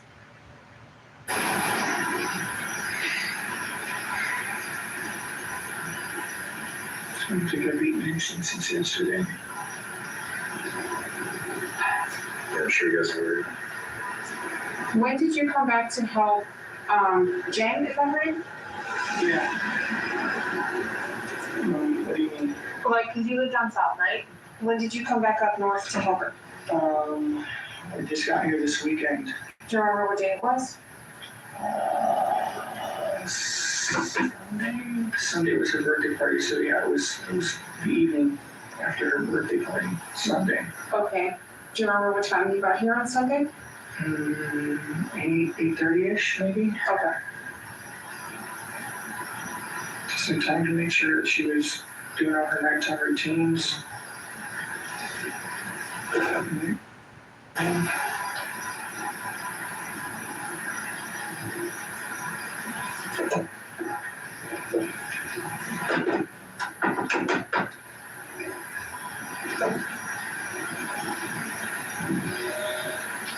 You live in North Pole, right? Yeah, I split my time between the two. Is that on? Split my time between the two. Is that Broward County or? Sarasota County, I believe, Okay. or Charlotte County, either way. This is my parents' house. They're old, they need help these days. They got a house full of poodles. It's chaos. So I needed to come back up here and just get away from that. between two deaf old people yelling at each other and poodles yapping all the time. You have to drive anyone up a wall. Now he's talking bad about his parents. He need to get away. Two deaf old people, fooling with poodles. He wanted to get away. So you want to get away from south to north. What are the hours distance between his parents' house and where Jennifer lived? When was the last time he was at the house before this time, February 26th? And little did he know it'd be the last time he would be in either house, because he would eventually become get arrested. I bet a lot of people don't think about the things they do and how their lives are going to turn for the worse. But that's why I say you have to own your part you play in this world. How you act, how you treat people, what you do, the company you keep, the places you go, how you interact is what will determine your fate. And a lot of people don't want to accept that. As I said, we're all flawed, we make mistakes.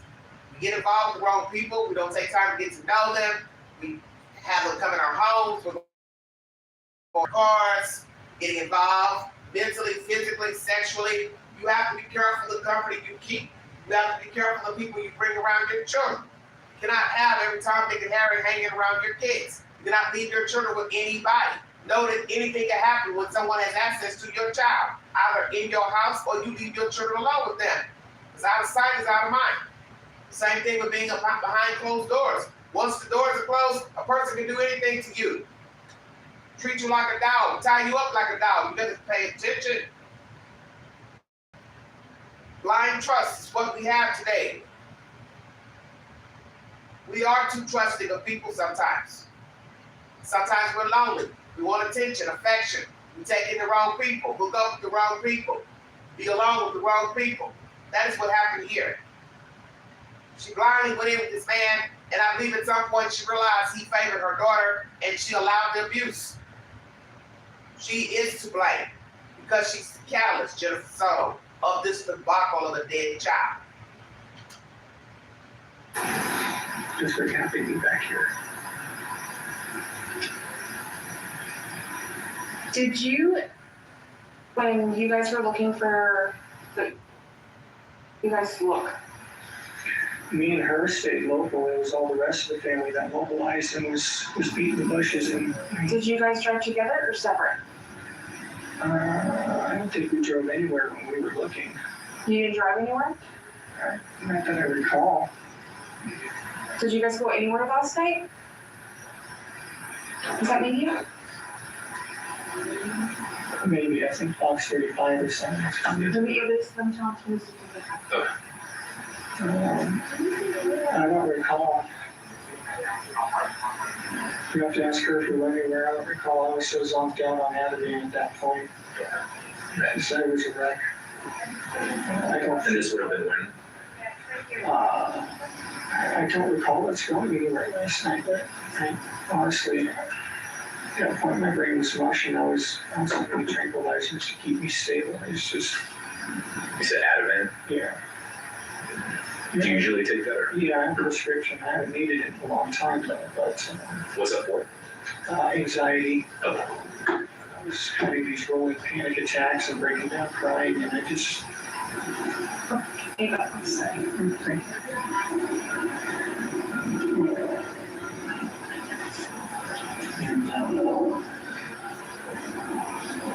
was the only way I could get to sleep last night.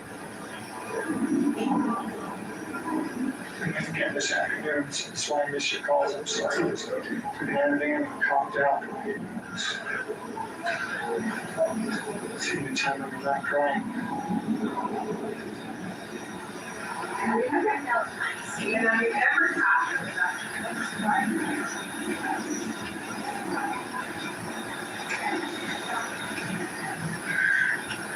It's okay if I just pop down real quick.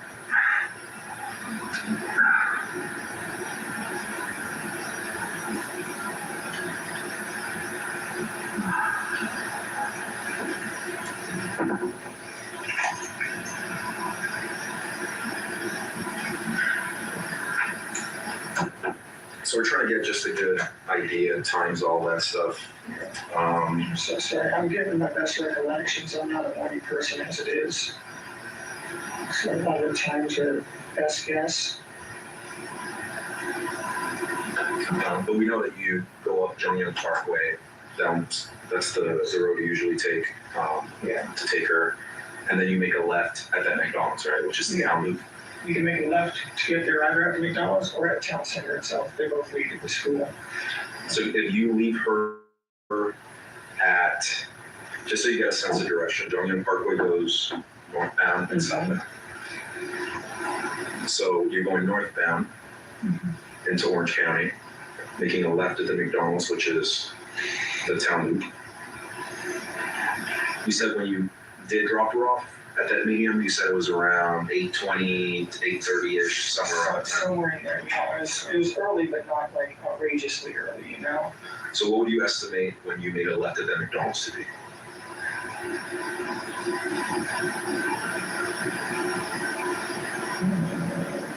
After I dropped her off? No, I'm saying when you dropped her off. First left by that McDonald's. Yeah, when you first go, that first left that you make at the McDonald's. I had to think around maybe 8, maybe quarter after 8, sometime in there. Okay. Sometime between 8 and a quarter after, I think. All right, so just so it's, you can kind of picture it here on the map. So you're going northbound, you make a left here, around like 8:10, 8:15. Let's say 8:15, around there. When you get over here, you make a U-turn, you go back to the McDonald's. But you said that she still doesn't want the McDonald's. Still doesn't want it. She was just going to eat the Danishes that I had given her. So you're going up here now, still northbound on Jungyoung Parkway. You make a left at Town Center this time. Town Center, then make a right onto, yes. And then you drop her off around like 8. Drop her off around halfway up the road here. So keep in mind, all of this is still northbound, Okay. right? You're still northbound on Jungyoung Parkway. So why is your car seen going southbound at 8:10?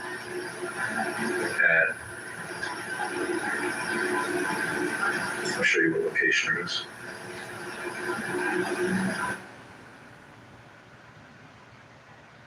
There you have it. The jump off. They're asking all these questions because they already had the answer. This is February 27, 28. These are 2 different interviews. That's why you had the lady telling him, to repeat what you said and be specific about the dates and the time, because I wasn't here when you gave the other interview. They already then checked the first interview's information that he gave. So the second interview, they have already verified and looked up probably CCTV footage from the apartment, anywhere near the apartment, from the apartment to the school. Phone records, data, all of that. I also believe they probably had already looked at his phone and found some nefarious business, because I'm assuming they would have taken the phone day 1 when they reported her missing. And the fact that he puts himself with the child from the house to the school. So I'm assuming they would have seized his phone day 1. They already know. He's nasty. He's a pedophile. He's assaulted a girl, and his car was going south instead of going north as he proclaims. That's why they keep asking him over and over and over again about his route from the house to the school. They already knew he was lying before they even asked him the questions. Lord have mercy. What a web.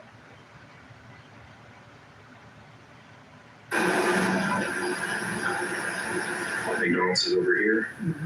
At 8:10, your car is seen going southbound at this intersection. So meaning going toward Kissimmee. I had forgotten something. I had forgotten my gate clicker. I'm sorry. I had gone back to the house real quick after we left. Because I forgot my gate clicker. I actually had to go through the front gate and use my parking pass to grab that clicker. So it was a long time. I'm sorry. Like I said, I was guesstimating these times. I'm not a morning person. Okay. So yes, We got out How far did you get before you came back down? When you realized you forgot your clicker? nearly all the way to the school. And then we turned around. We had plenty of time to kill, so it was time to go back. I rushed back, got the clicker, and that's when I came back here this So week. you guys came back here to get your clicker. Correct. So when we look at the cameras in the front, it's gonna show you coming back in here Correct. with her in the Yes, with car. her in the passenger seat, Okay. yes. I know it sounds like we're asking you stupid questions, okay? We just No, wanna it's okay. verify the I'm sorry I'm times. not being more help. I'm not a morning person. I was half asleep as it was. I'm trying. He's a morning person. She's apologizing for the questions she's asking. Well, she already knows the answer to the questions, obviously, because the other detective just said, well, why is your car going south instead of north? Because you already know he is not telling the truth. But you want to make sure you keep him talking. He's probably getting tired at this point. He also probably realizing that they know that he's lying, but he's just riding the ride. He doesn't want to seem combative. He doesn't want to argue with them. He doesn't want to ask them, well, what are you trying to say? He's riding the ride. Let's see how long he prolongs this facade. Welcome to the Modern Cell. The clickers to get where? Into our neighborhood. Okay, and you forgot the clicker where? I forgot the clicker here. So how did you get in? It would use my parking sticker for them to scan to let me through. Okay, so could you not have done that after you dropped her off? I could Exactly. have, but I also like to come back in from the back gate a lot of the times, and I didn't know if I would be back right away. And sometimes they're busy up front, so it's better not to wait in the line. What time is security usually there at the front gate? They were there when I came through. He scanned my ticket.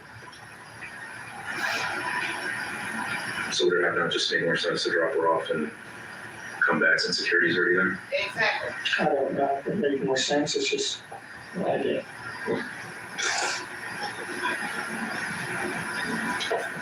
Once again, have they already verified everything, security at the gate, surveillance cameras, and know that he's lying? Because if you know that he went south, then you have to also have verified him being scanned by the security guy and know that he's not telling the truth.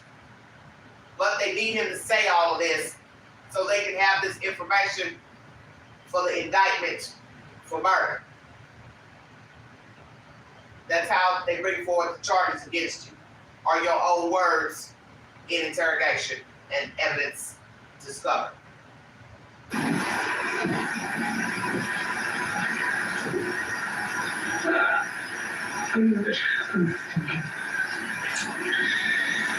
Anything else that we haven't asked you feels important?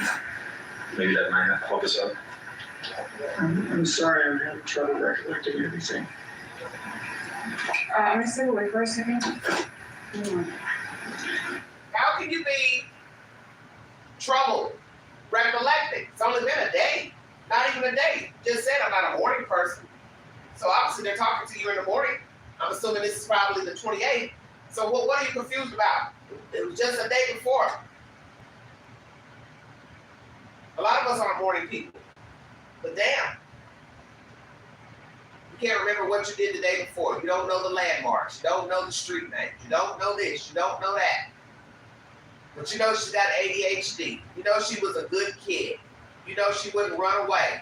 You know she likes to hang with her friends in the morning. You know she doesn't like the type of car you drive. You know she doesn't like to be dropped off directly at the school. It's amazing how he and Jennifer know so much about her habits, what's in her fucking cell phone, but the important shit they don't know, they can't remember. He talks readily about Madeline, but the mother has to pause when she spoke about the child to law enforcement. Make that make sense. That's because he was enamored with a child. That's why he could freely answer the questions about Madeline Soto. He was obsessed with her. He's been having sex with her.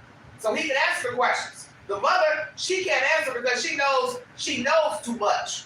And she's got to play dumb like she don't know nothing. Don't you find this interesting? It's supposed to be the other way around. It's supposed to be the mother eager to tell the story, talk about the kid without stuttering, not the suspect, not the pedophile, but the pedophile is spinning the web effortlessly. That's how diabolical Stephen Stearns is. He speaks effortlessly about Madeline Soto. So this goes to show you the dynamics between all three. In his sick way, he probably thought he loved a child. The mother didn't love her own child.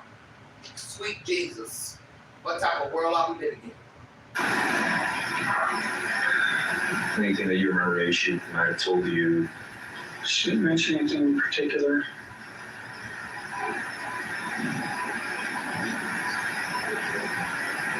I made a joke about her Crocs. She wears Crocs and socks. So we were joking about that. Would she say she's usually like a happy, Very lucky girl? Very happy. She brings a lot of joy.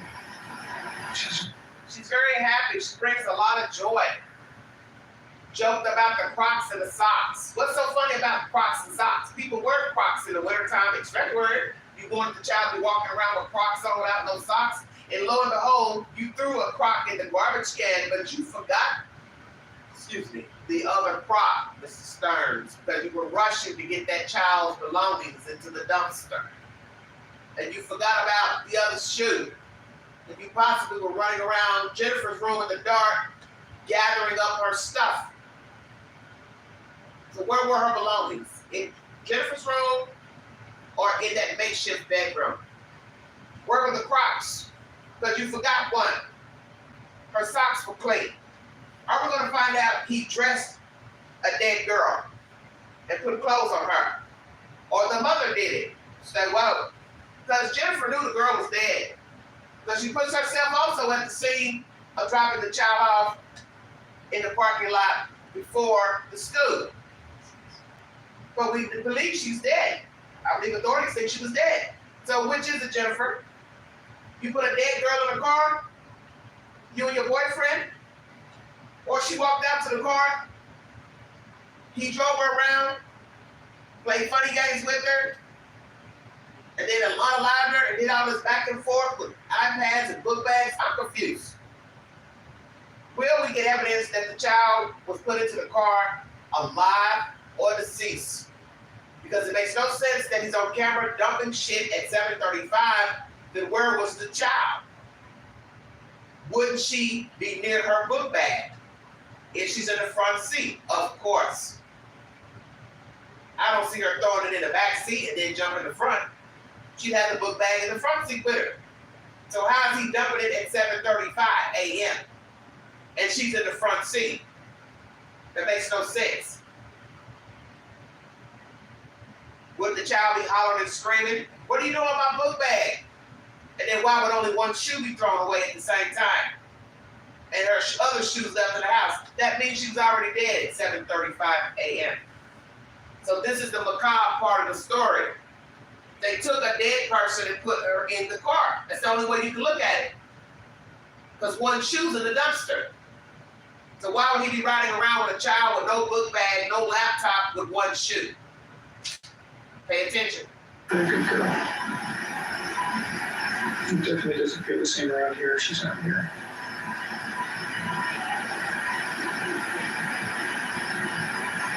She was so happy too. She was looking forward to my visit here. She was looking forward to us all being together. She was just happy. She was just very happy. She's so happy. She's very happy. She's so happy. She's looking forward to my visit. He couldn't wait to put himself into this fake facade about a child. We don't know what she was feeling. She's not here to tell us. For all we know, she was sick of both of you. Sick of living in that house, sick of being abused, sick of pretending she don't care. He's pumping himself up. She couldn't wait to be with all of us. She couldn't wait to see me. Well, she didn't see her mother. The mother was gone most of the day. I won't doubt the little girl was dead when Jennifer returned home. She said, whoa. So you don't have no proof to nothing because the autopsy is not telling us the time of death? That's a problem. We know she died, but what's the time of death? Because what's going to be fucked up if we find out that girl was dead when Jennifer came home, and Jennifer found out and played the role and ran with this facade of taking the girl to school, blah, blah, blah, blah, blah. But the surveillance told the story. She was dead in mourning. I won't doubt she could have been dead the 25th, because remember, he came to the house and the mother was gone at this point when he gets there, or was already there. He said he came Saturday, his own words. Remember, she couldn't remember when she talked to the police. So he said, I came Saturday. So that means he's been there all this time with them. And then the mother goes to work, whatever, Sunday afternoon, doesn't come home to 10, 10:30. Who's to say that the little girl was even alive?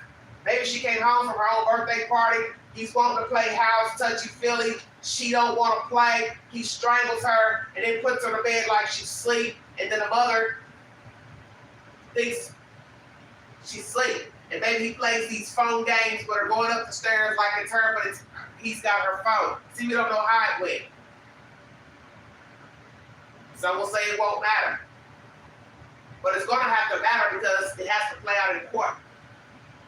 How did the child get from the house to the disposal? If allegedly she was in the car, allegedly on camera at the parking lot, he's dumping stuff at 7:35, then where would the child be while you're dumping her things?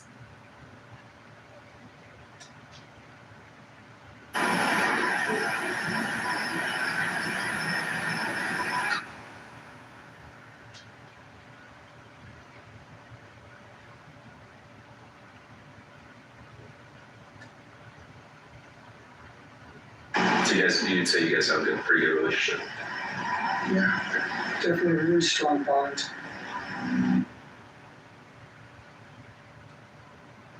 So she goes to when it's in a fight with her and she needs someone to comfort her and that person for her, you know.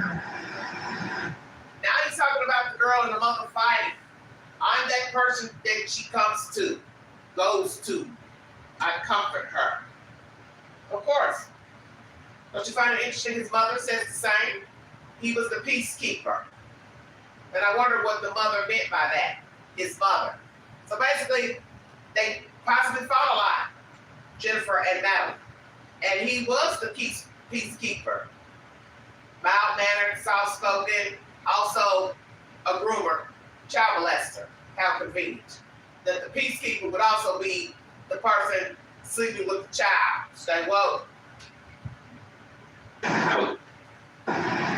Good most of the time. You know.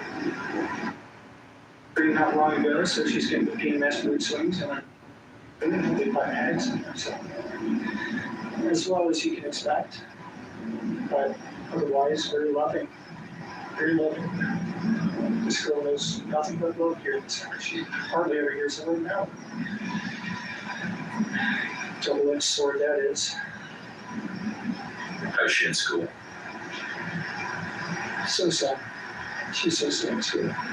Like grades She's doing a lot better though. Apparently she just made student of the week. Oh, nice. Okay. Yeah, so I'm very proud of her. She's doing singing, choir, and she's sounding just amazing. She sang for me last night. I immediately wanted to show her the movie Sister Act because of the choir singing. It's so pretty. It reminded me. So, don't you find this macabre? He's sitting here doting on a child he has been sleeping with and murdered. She sang a song for me. She's singing in the choir. She's doing so-so in school, but she made student of the week. Blah, blah, blah, blah, blah. Just fluff. He's obsessed with this child, obviously. This is sick. She's so this, she's so this, she's so loving, she's loving here, blah, blah, blah. Why didn't you just come out and tell them the fucking truth? You're in love with a fucking 13-year-old dead kid. You couldn't have her, could you, Stephen STERNS? Because now that we get all this information, they get everything from the phone, the hard drive. They can see that you were obsessed with a child, you were begging the child. The mother went along with it. Because nobody detectives can ever say they didn't know this woman was aiding her own child for sex with this man. There's no way. Once she said she sends them to another room, come on. And then she says it's been going on. Come on now. You're obsessed with a kid. Your own friend said you weren't attracted to women. So who the fuck were you attracted to? A dog, a cat, what? What, like animals? What are we saying? Hell, why stop at the children? Are we also gonna hear he like to have sex with animals? Homosexual, bisexual? Then where do you stop? Oversex, won't sex, too much sex? Probably wanted sex a lot too. Want anal sex? What else do you like? Choking while having sex? Playing dead while having sex? This is why I keep telling you, these type of people will never be satisfied sexually. It will never be enough. As I brought you the commentary with Mr. Finnegan and Miss Paxton holding her hostage in Oak Ridge in the freezer. Killing her, putting her in the freezer, cutting her up in the freezer, chipping away at the ice to cut off the nose, the breast. How far are you gonna go with a body? You can only rape, assault, beat, batter, choke, cut them up until there's nothing left to do.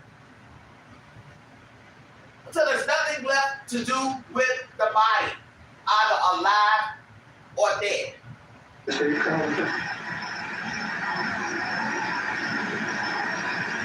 she have, like video games, anything like that? She does like video games, yeah. She plays Roblox, Minecraft. I think those are the two big ones that I know of. You don't know her to like ever have any friends on there that she talks to? Anything She does group chats. She does like voice chatting too on it. Usually with like her cousins or her friends. They'll all be playing Roblox or something, yelling at each other on the phone.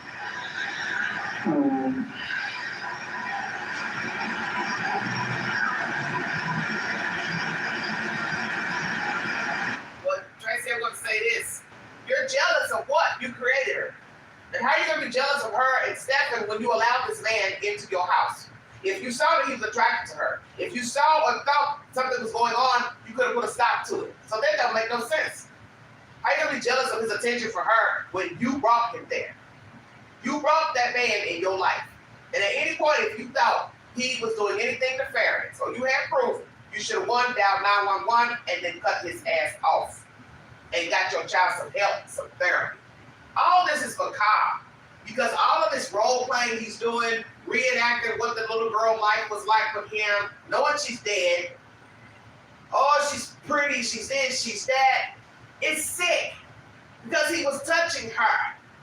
So how sick is it to sit here and listen to a motherfucker talk about what she was doing and how she was, and then you later find out he's got images on her phone, or you already know he's got images of her all the way back to the age of 8, and he's sitting here spinning his web like, oh, she's such a happy kid, oh, she's a beautiful kid, blah, blah, blah, blah, blah, and you've been sitting up here having sex with her. This is ridiculous. I could have held my composure if I had already seen the pictures while listening to him go on and on about napping. I would have probably beat the fuck out of him in that fucking room or outside or wherever the hell they're talking to him. I would have went to jail and lost my badge. I probably jumped up and said, I can't take it. Stop it. We know you've been sleeping with this little girl. We've seen your phone, buddy. You didn't take her to school. Now, what happened? That's the audio I want to hear. When they come in for the jugular, sir, we know you have been lying in this interview. What did you do to Madeline Soto? When was the last time y'all lived together? December. December.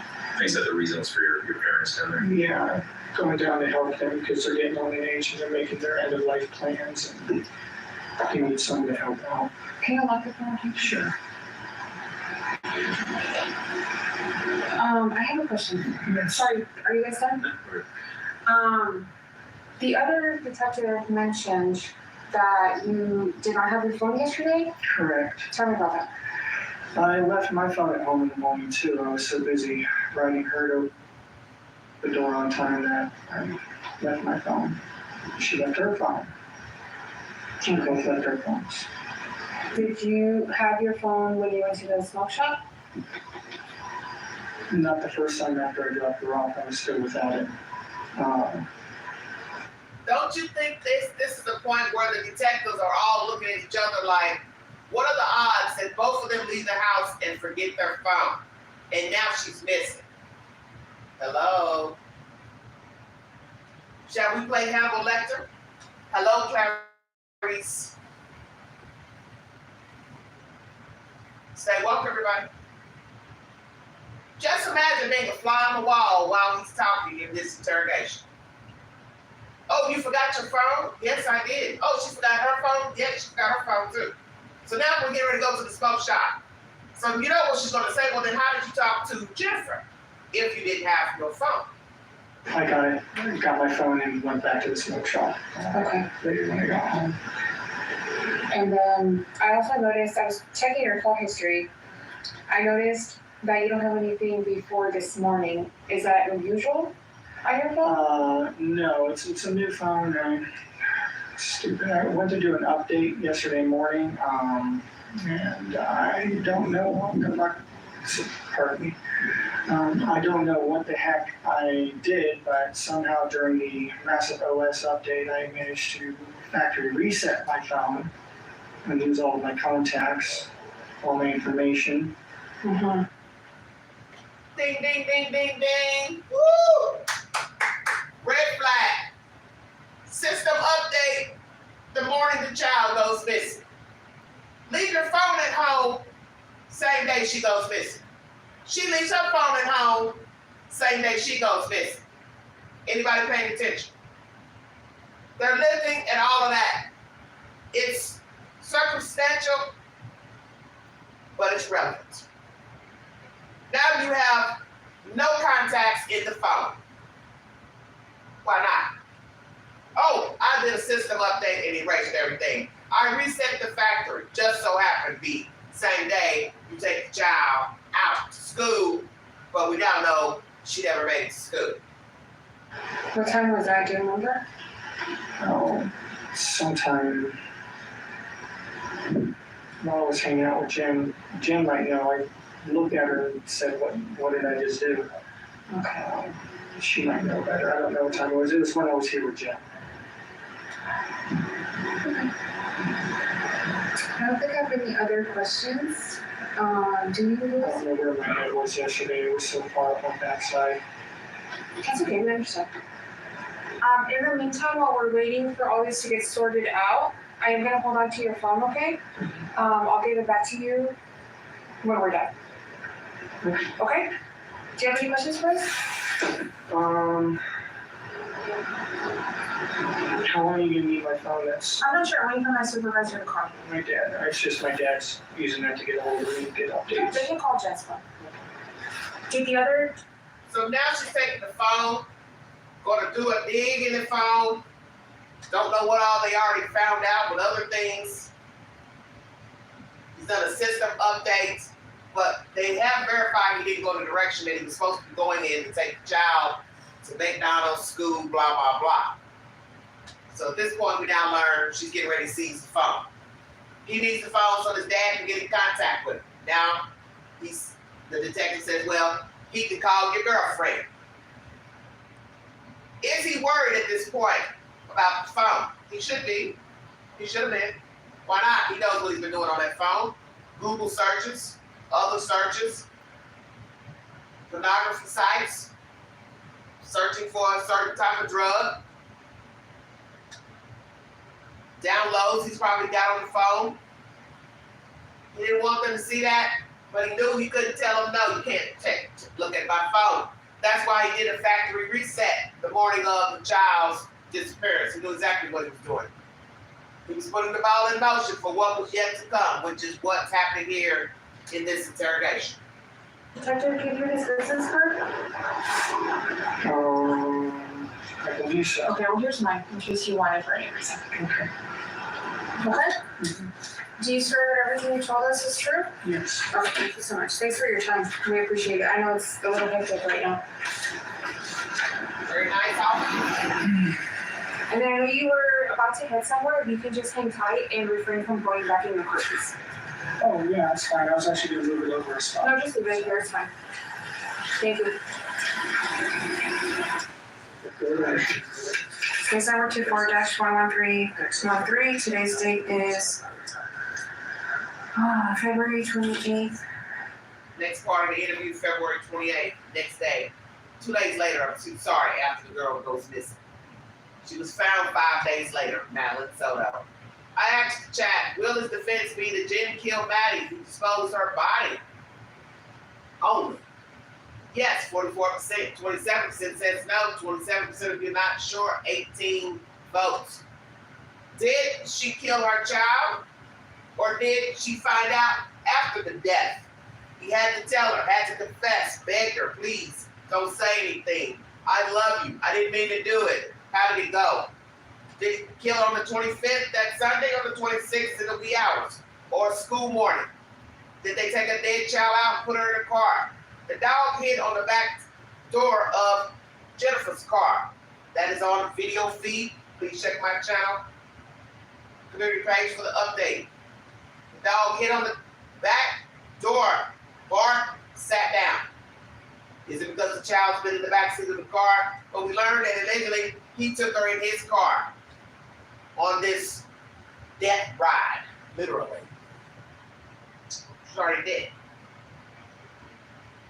If he could go back, what would he change, Stephen Sterns? His parents, if they could go back, what would they do differently? Jennifer Soto, if she could go back, what would she do differently? And as for our Madeline Soto, is there some point in her life she wished she could go back and tell somebody what was going on in her life? Was she threatened by Stephen Sterns, afraid? Did the mother know all along and told her, don't say anything, don't tell anybody, this will be our little dirty secret. He really loves you. Mommy loves him. I want to keep him around. Who knows what was said? Because we have some sick people who will talk about the abuse and downplay child molestation. Some of you won't believe that, but how will you know? Because a sadist is never going to tell the truth, and the enabler is never going to tell the truth. And his parents are never going to tell the truth that they failed their son at some point in life, and possibly had an abusive relationship with his parents, abusive relationship with his mother. She's never going to tell you that. For all we know, they don't even like their son, probably hate their son. Who's going to tell that? Most people won't. Because then that shows a reflection of who they are. That's why this is the title of this video. Reflections of the Soul. Mr. Sterns has shown who he is by the pornography on his phone, his interrogation with detectives, the memes on IG. They're showing you he was childlike. He was living a double life. He's a fraud. He was living a fraud. Jennifer Soto was living a fraud. And now the fraud has come to light. 2024, the time is 0016 hours, speaking with Stefan again. Okay, so as you guys know, they have, right? They've been going through the phone and they noticed that there was like a lot of messages between you and, can you explain to me what your relationship is between? Yeah.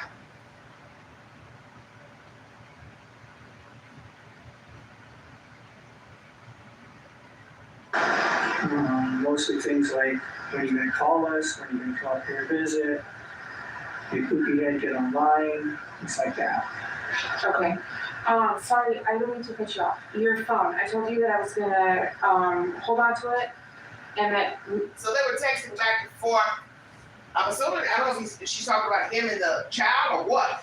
So, was he texting the child? Did they find it strange if there were more texts with him and the child? Who's coming to see who? I'm not really understanding this, but it would all be relevant naturally.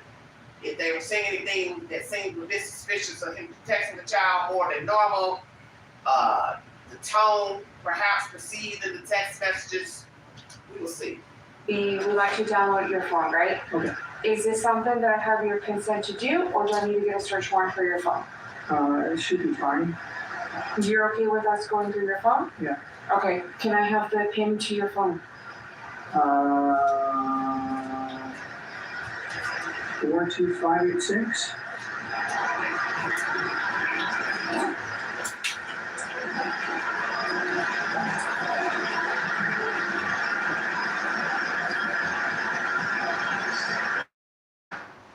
Did he want them to download the phone? Did he have a problem with them downloading the phone? Did Stephen Sterns really want that phone downloaded? Because he has to be savvy enough to know they can go internally into the phone and retrieve all types of information because they have access to the phone. It's not like missing people, missing phones. Certain things you're not going to be able to pull up through the phone company. They have the phone there. So they can do an internal drive. Internal, you know what I'm saying? Dive into the phone. And this is where he fucked up. But he knows he couldn't say no because he's the last one with the child, allegedly. And what would it look like saying, no, I don't want you looking at my phone, and no, oh, well, yeah, go get a search warrant. You see how he stuttered when she asked, can we look? This is probably one of the first times he stuttered in conversation pertaining to talking about battling soda. 42586.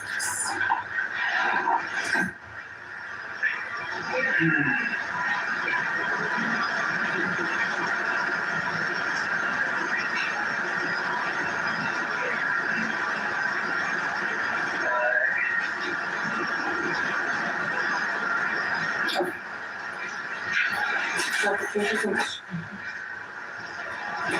And then, okay, so when you guys FaceTime, what do you guys talk about? There too, we're just chatting. Okay. I noticed that at some of the times that you guys are FaceTiming, it's like really late. Is it normal for her to be in bed late? Yeah. Okay. And her bedtime's usually around 10:30, 11 o'clock. I talk to them both before bedtime when I'm not here. Okay. 10:30 is supposed to be her bedtime, but she gets to push it sometimes. Okay. When you guys are FaceTiming? Okay. So, phone FaceTime with her, sometimes FaceTime them both together on one of the phones. Okay. And then, yeah, you said that yesterday you accidentally factory reset your phone, correct? Yeah. Okay. Do you remember what time that was? No, it was sometime in the morning. I've been pushing off doing an update for a while. Was that before or after you went to the smoke shop? Before? I'm not sure. I'm not a morning person. It's a newer phone. I was doing this update. It had some sort of weird option at the bottom that said something about reinstall everything, and I wasn't paying attention to what I was doing. Okay, can you explain to me, where were you? Like, were you in your settings? I was following whatever the links were for the OS update. Where I don't have an Android, so I don't know where. I'm not super tech. Is it like a text? Was it?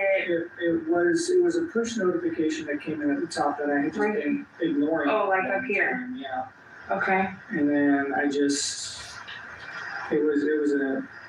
Did he get a push notification to do an update on the phone? Or is he making this up, and will they find out there was never a push notification? Because you have to use deduction. The child has been murdered. Same day that the factory reset goes onto the phone. How convenient would it be to do a factory update on the same morning you're taking the child to dispose of her?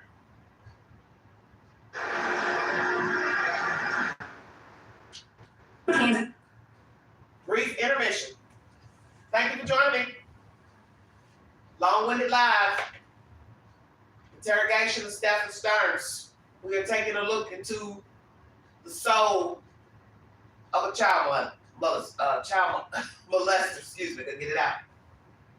Sweet Jesus. Prayers for the children, because there are more Malincellos out here being abused, either physically, mentally, and or sexually, or all of the above. Okay, and then where did they direct you to? I don't know, it took me to a page with all the stuff in the system and I clicked something. I wasn't paying attention. Do you remember what it said? Like, what kind of update was it? It was like a big OS update, and it had all these options, and it was like reinstall something with all the apps and stuff. Reinstall everything, the apps and stuff. I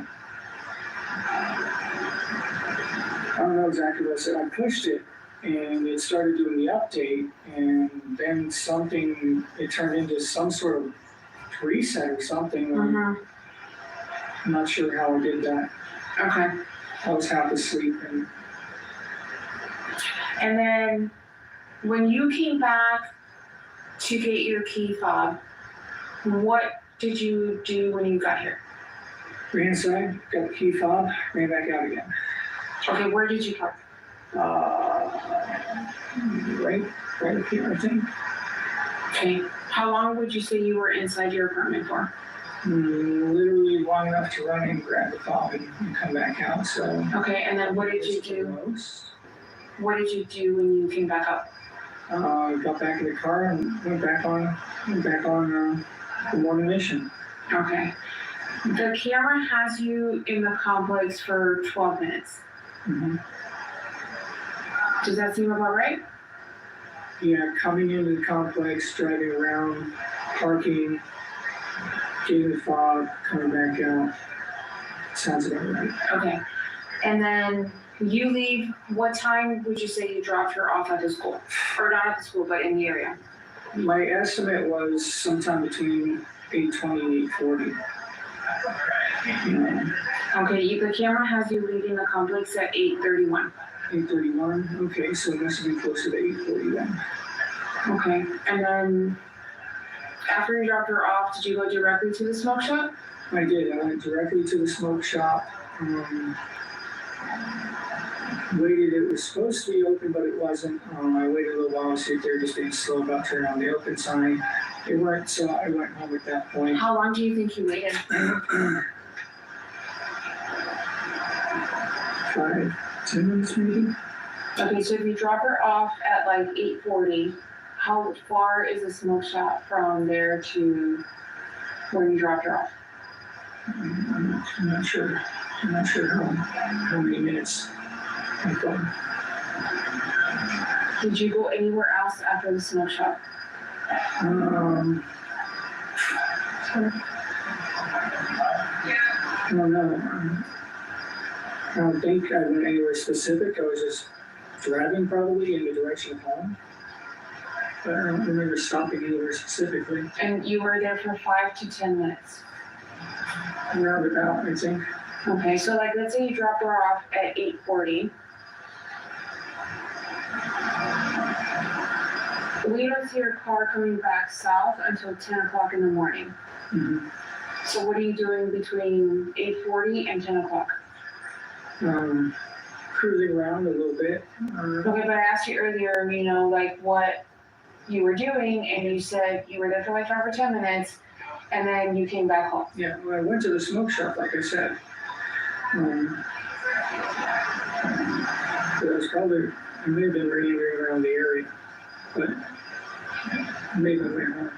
Okay, but I'm asking you earlier, right? And even like the first time we talked to you, you're not telling us that you're like, just cruising the area, like you're coming home. So I need to be able to explain to my supervisors why there's such a time gap. I don't know what to say. It was just a normal day. I didn't have anything important to do. The smoke shop was supposed to open soon, so I made my way over there. Wasn't in any particular rush though. Okay, but can you help me explain to them, because I don't know the explanation or the answer to this question, okay? So can you help me explain to them why there's such a delay in the time? No, can't explain it. I wasn't going anywhere in particular. I wasn't doing anything in particular. Just making my way to the smoke shop. Waited for them to open. They did not open. And then I left. Where did you go from there? From the smoke shop, I went home. Okay, the smoke shop is like 10 minutes from here, right? 15, 20, something like that. Earlier you told us it was 10 minutes. Time is not a strong suit of mine. I'm guesstimating here. I understand, but I have to be able to explain, where you were for an hour and 20 minutes. Mhm. Does that make sense? Yes. And right now, I can't explain that. Okay. The smoke shop was supposed to open close to 10. I waited. They did not open. And I came home. What time specifically was supposed to open? It is obvious at this point, and he should know at this point, he's caught with his foot in the trap. He can't explain what he was doing for an hour and 20 minutes. He's been seen coming and going out of the apartment. He's making excuses about key fobs and door clickers and different things. Why are you backtracking with a kid in your car that we now know was dead? He was probably out looking for a place to dispose of Madeline Soto, and also somewhere where he could sit, still fondle with the child, dead. Do not mean to be derogatory, but I think you would know that at this point. He still wanted playtime with the dead girl, if we believe he is into necrophilia. He needs all the time he can muster with her. And I think that's obvious because other people are living in the house. He couldn't just lounge around with her in the bedroom. It's obvious. He's unalived her, got her out of the house. He needs time with the girl. Dead or alive, take your pick. Was she drugged? Did he find a drug to incapacitate her the 25th or the 26th? We don't know what's true. We have to wait on the toxicology report. This is some deep shit here. Obviously, Florida has cameras on their light posts. That's why they can track his movements, even without his phone. And he's basically saying this is an ordinary day. I ain't had no plans. I ain't got nothing to do. So that's why they're trying to figure out, well, if you ain't got nothing to do, you ain't got no damn job, then what the fuck took you so long to get back to that house? What were you doing for an hour and 20 minutes? We know what he was doing. He drove 20 miles to dispose of a body. I'm gonna say it again. He needed playtime with the victim. Of course. He also got a flat tire. Now he's got to make a way to fix the car. Stay woke. 10 o'clock is when it's supposed to open. So why'd you go at 8:40? Like I said, I didn't go exactly at 8:40. I went to the smoke shop after I dropped her off. But even if it was 9 o'clock, that still would have been an hour before they're supposed to open. Mm-hmm. So why would you think it would be open? I didn't think it would be open. I was hoping I'd get there early enough and wait for it to open. So you would have waited an hour for it to open? I did not wait an hour. I got there maybe 20 minutes before it opened, 15 minutes before it opened, and just sat and waited. But then you're seen coming at 10 a.m. when it's supposed to open, already coming down. Yvonne P. has a good point. Did he take pictures of a disposed child? Dead child. Of course he did. He's got to savor the moment. That's what this late 1 hour and 20 minutes is. You gotta use common sense. He was already out at 7:35, earlier than his normal time to get her to school. She has to be to school at 9:15 or so, 20. So they could leave the house at 9 o'clock and get her to school on time, depending on traffic. Because that's, like I said, I've never heard of school going this late. Never heard of this before. Something I guess they do in Florida. So he's got to get her out early to go to McDonald's. That never happened. The writing's on the wall. Surveillance cameras in the apartment, amen. Surveillance cameras on light posts, amen. So it didn't really matter that he didn't take his phone. We have an eye in the sky to track his movement, take pictures of your cars going in and out of traffic. He fucked up. Point blank. He fucked up. If you don't know who has a doorbell camera or not to see you coming and going, walking out with a kid, carrying a kid out, carrying a trash bag, carrying a tub, suitcase, bag, that's where he fucked up. We will wait to see what the court has when he goes to trial. How he got the child out of the house. Because it doesn't make sense she would be alive. Because why would she sit in a car and allow him to throw her things in the garbage? Why would she be in a car with one shoe on? She wouldn't. She had to already have been dead. So now you ask, how did they get her out of the house into the car? He knows at this point he's fucked. He can't combat a search warrant for the phone. He knows what's in his phone. He knows he's done a factory reset. He knows it sounds suspicious. He knows he can't tell him what the fuck he was doing for an hour and 20 minutes. He knows at this point he is screwed. I'm just kidding, because it was supposed to open at 10 a.m. I waited a few minutes after 10. They were not opening, and that's when I left. You did not wait a few minutes after 10. What do you mean? At 10 a.m., you were seen coming down southbound on Jonyon Parkway at the intersection of At Jonyon 10 Parkway. a.m., I was still in front of that shop waiting to see if they were going to turn on the open sign. Okay, but if you drop at 8:40 and you said you only waited for a couple minutes at the smoke shop, why would you still be there at 10?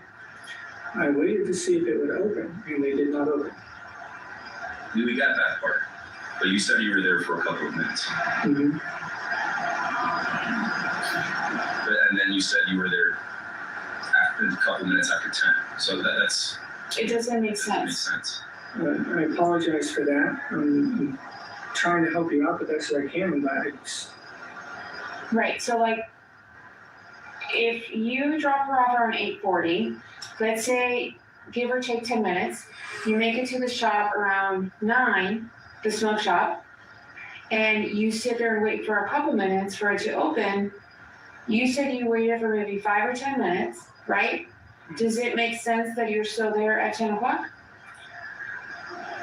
I was there at 10 o'clock. Okay, so what did you do before that? I dropped her off, and I made my way over. Not a direct route, but I made my way over there. Did you stop anywhere on your way to the smoke shop? I don't think so. Do you have problems with your memory that you can't recall what you Yes, did? I'm extremely ADHD. I'm sorry. So just details start to get fuzzy after a while. Even the times I'm giving you are my best guesstimates here. I didn't have my phone with me at the time, so I wasn't aware of exactly what time. There's no time on your car? Transpiring. There probably is, but it's not my car. It's my parents' car. How certain are you that you were outside of the smoke shop at 10 a.m.? 90% sure. See, this is how, as I said before, this is how the state reels you in at trial. They ask you these questions initially because you're a part of the story. That's number one. Number two, they then go verify what you have said. And then they come back and ask you questions per the information they've already gathered. And while you're talking, they're still gathering information on what you have initially said and what they are looking for. So they know some things, and I'm sure there's some things they still didn't know at the time. But they have him on camera going and coming and going in different directions than where he's supposed to be going. So right now he can't explain the hour, 20-minute window. He's got ADHD. He's not good with time. He didn't have his watch. They're now talking about a car. He says, well, you know, it's my parents' car. But naturally, people are going to be looking at some fucking card because you're not expected to be interrogated by the police. This is common sense. But he had to know he was going to have to do this role play with them because he's killed a kid. But that's the whole point of a story pertaining to murder. 50 ways to kill a person, 100 ways to get caught. You're not planning on the 100 ways to get caught. Whether you planned the murder or you didn't. And if you plan a murder, you forget things. And the one thing you can't bet on is the eye in the sky. There is always somebody watching. There's always a pole camera, light camera, doorbell camera, security camera in somebody's window, security camera at the businesses. This is how most people are caught lying. They say they were here, but the camera shows they were somewhere else. Or the camera shows them doing something that they said they didn't do. This is why they keep asking you over and over and over, what time did you get up? What time did you get in the car? What time did you get to the school? What time did you get to the vape shop? When did you leave the vape shop? Because they already done looked at shit to say you did it or you didn't. And that's what you have right here. Contradiction of his time, the morning the child was unalive and or already dead and or disposed of. The time they are questioning, he's disposing of the body. He's riding en route to dispose of the child. Possibly still playing funny games with her. He's probably went somewhere and parked with the dead kid, doing stuff to her after death. And then after he's done, he then goes to find a place to drop her off. No way I think he went straight to dispose of her. Oh, no. His interrogation shows you his fondness for a 13-year-old. He was obsessed with a child. So no way he took her directly to the field. He needed playtime with a corpse. What makes you think that you were there at 10? I saw lights on inside the place. It looked like they were kind of life in there. Mm-hmm. So it looked like they were about to open. Mm-hmm. And I was waiting to see if they were going to turn on the other. Do you remember if there was anybody inside? I couldn't see inside from the outside. But after I came home and then went back to the smoke shop again later, when they definitely were open, I stopped in and got my vape juice finally. I don't remember the name of the guy working there, but he was like a skinny guy. Short, skinny guy. When you came back for the fob, did she go inside with you? No, she was in the car still. She was asleep. Where in the car? Passenger seat. The front seat? Correct. Okay, did she at any point go in the back of the vehicle, like in the back seat? No.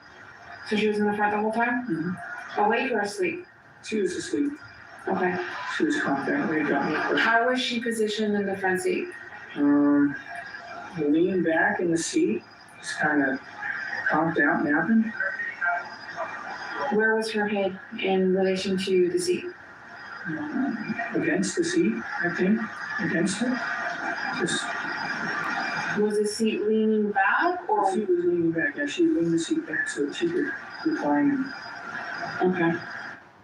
Now you're probably wondering, why are they asking him about the position of the seat and the child? Why do you think they're asking? Say, well, they're asking because they have surveillance footage of the child inside of the car. So, Stephanie, was she laying back in the seat dead or sitting upright dead? Lord have mercy, give me strength. And then I need you to try to, refresh your memory. When you got the flat tire on 192, what could you see around you? There you go. It's coming to it's the same.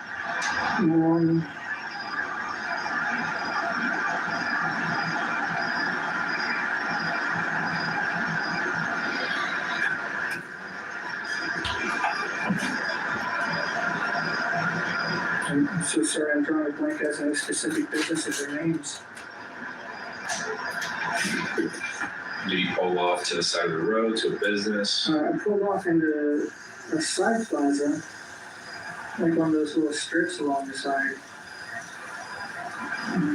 Dug around for my spare and my jack, thankfully. We had both. What direction were you coming in? I was going towards John Young. Okay. Hiring RNs, LPNs, and CNAs while offering exceptional benefits, including the opportunity to serve our nation's greatest heroes at the Tennessee State Veterans Home. Apply now at TSP. All right. Intermission. Lord have mercy. More nonsense. They have more on him at this point. He has to know he's cooked and fried at this point because they know he's not telling the truth about where he went that morning. Lord have mercy.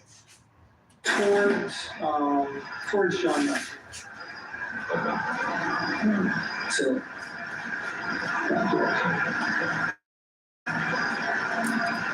It was a plaza. You don't remember any businesses that were in there? I was focused on the. What color is the plaza?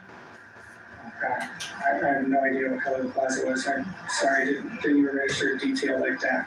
Okay, remind me again what you were doing and what on 182? I was looking around at different game shops. One of my card games just had a release on Friday, Lorcana. What card are you talking about? It's like a trading card game. They got a big release on Friday, so I wanted to go around. What's the card though? I'm sorry? What is the game? It's called Lorcana. Lorcana? Yeah, Lorcana. It's a trading card game made by Disney, kind of like Pokemon cards and Magic the Gathering. Okay, and you stopped at what shop? I stopped over by Target. I was going to see if they had any. I then went up and was going to go to a place called House Rules Games. That is on 192 and Oak Street. Mm-hmm. I did not make it to House Rules Games because I got a flat tire. Okay, which Target did you go to? The one down on 192. 192 and what? Is there more than one down there? I don't know, I'm not familiar with the area. It's the one down there by the Walmart, I think. I'm not sure what the cross streets are. I'm sorry. I'm so sorry. I wish I could be more help. I'm so sorry.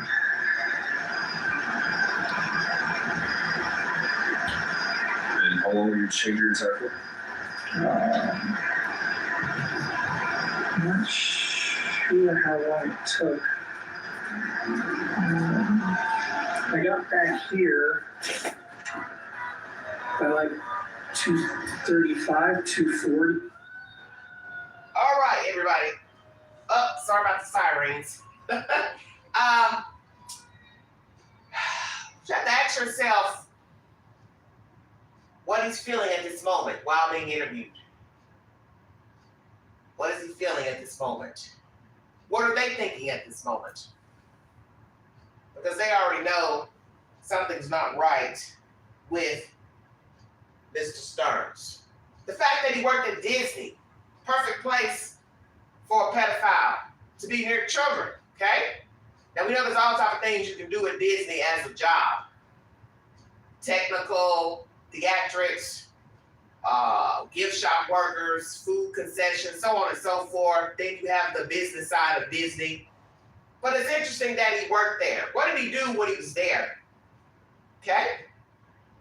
All that matters when you're dealing with what has happened to the child. Pedophilia and then murder. Everything about Stephen Sterns is important. Everything about Jennifer Soto is important. Everything that went on in that house is important. Everything that happened to the child is important. Everything that happened in her school was important. Who she talked to is important. The neighbors, they are important. Those who live in the house, the roommates, they are important because they are a part of the story.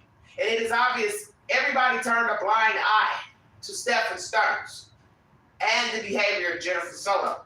And we see this time and time again, and I'm sure there are some of you out here who are listening. You have also played a role in ignoring signs of child abuse and child molestation and mental abuse of children. And you may never admit it, but you've played a role. You may be one of these same people we're talking about, that you are also a Jennifer Soto, and you may also be a Stephen Sterns. Because it's easy for everybody to clap their hands like they ain't like these folks. But you always got to remember, Stephen Sterns came from a mother and a father. Jennifer came from a mother and a father, and Madeline came from a mother and a father. So that means they were walking around us Just like you're walking around with somebody, you're sitting here listening to this live stream, and I don't know you and you don't know me. And everybody's got secrets. But are you willing to tell your secret and tell your part of the secret? Hell no. Why would you want to do that? So know that this is not a fly-by-night type of situation. That there will be another Madeline Soto, and it might be a boy. There is another Jennifer out here right now allowing somebody to rape her child. She might even be participating, getting money. There's another STERNS somewhere Googling child pornography, looking for a child to hunt. Stay woke. Because I was trying to get home to go with her to the pool. We need to leave by 2:30. The flat tire, maybe late for that. Okay.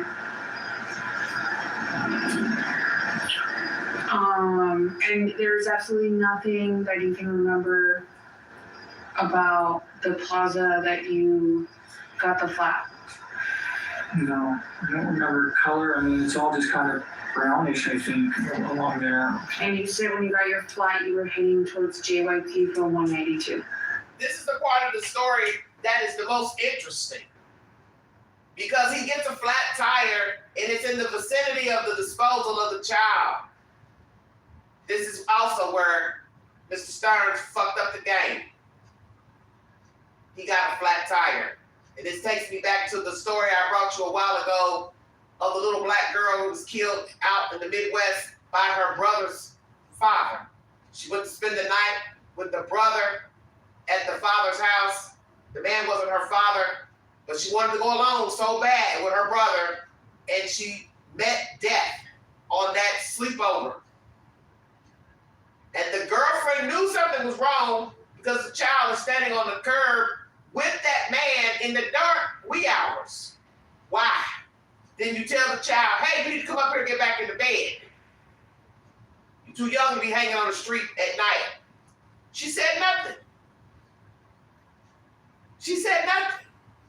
And he took that child off into the night to sexually assault her and then shoot her to death and dump her in a pond where he too got stuck in the mud after disposing of the child. And some white men remember seeing him stuck and remember what he looked like. Thank you, Jesus. Thank you, Jesus. That there were eyewitnesses to put that thing out there at that pond. That is what you have here. God said, I ain't gonna let you dispose of this baby rightfully so. I'm gonna make sure you have a problem with your damn car. And I'm gonna make sure somebody sees that you out here dumping this baby. As black folks love to say, look at God. Amen. Don't ever think you're gonna get away with something, honey. Oh no. There was an eye in the sky. Yes. Okay, where's your flat tire at? It's in the trunk. Okay. I've got the spare on there, right? Yeah, I saw the spare. I don't think I have anything else. It's my phone number. If you can remember where you got your flat tire, just have her send me a text message, okay? Okay. I'm so sorry. That's okay. I know the details are important, and just the way our brains work with ADHD, those things can get fuzzy. Are you on any medication? Supposed to be. I have not been medicated lately, so Okay. I'm not a morning person. I'm very time blind on the best of days and forgetful. So I understand that none of that is helpful in this case. Okay. I'm pretty sorry. I explained that we're gonna have the apartment secured for the rest of the night. Okay? Why, so the investigation's not gonna happen tonight? It is. So I explained to her, me and him have been out all day, right? So we're gonna go home, but just because me and him are going home doesn't mean that there isn't other people out here, okay? We have another unit out here, which is called Violent Crimes. They're out all night. So they're gonna keep looking. We also have some of our detectives that were sent home earlier to get rest because they were gonna come and relieve me and him. So know that another agency got involved in this crime, sex crimes, I believe Orange County or somewhere else got involved, because of her age. So that's why you hear different people interrogating Mr. Sterns and Jennifer Soto. He's very apologetic. He's very mild-mannered in his demeanor. I'm assuming that's how he behaved in life before this murder. And he's apologizing profusely.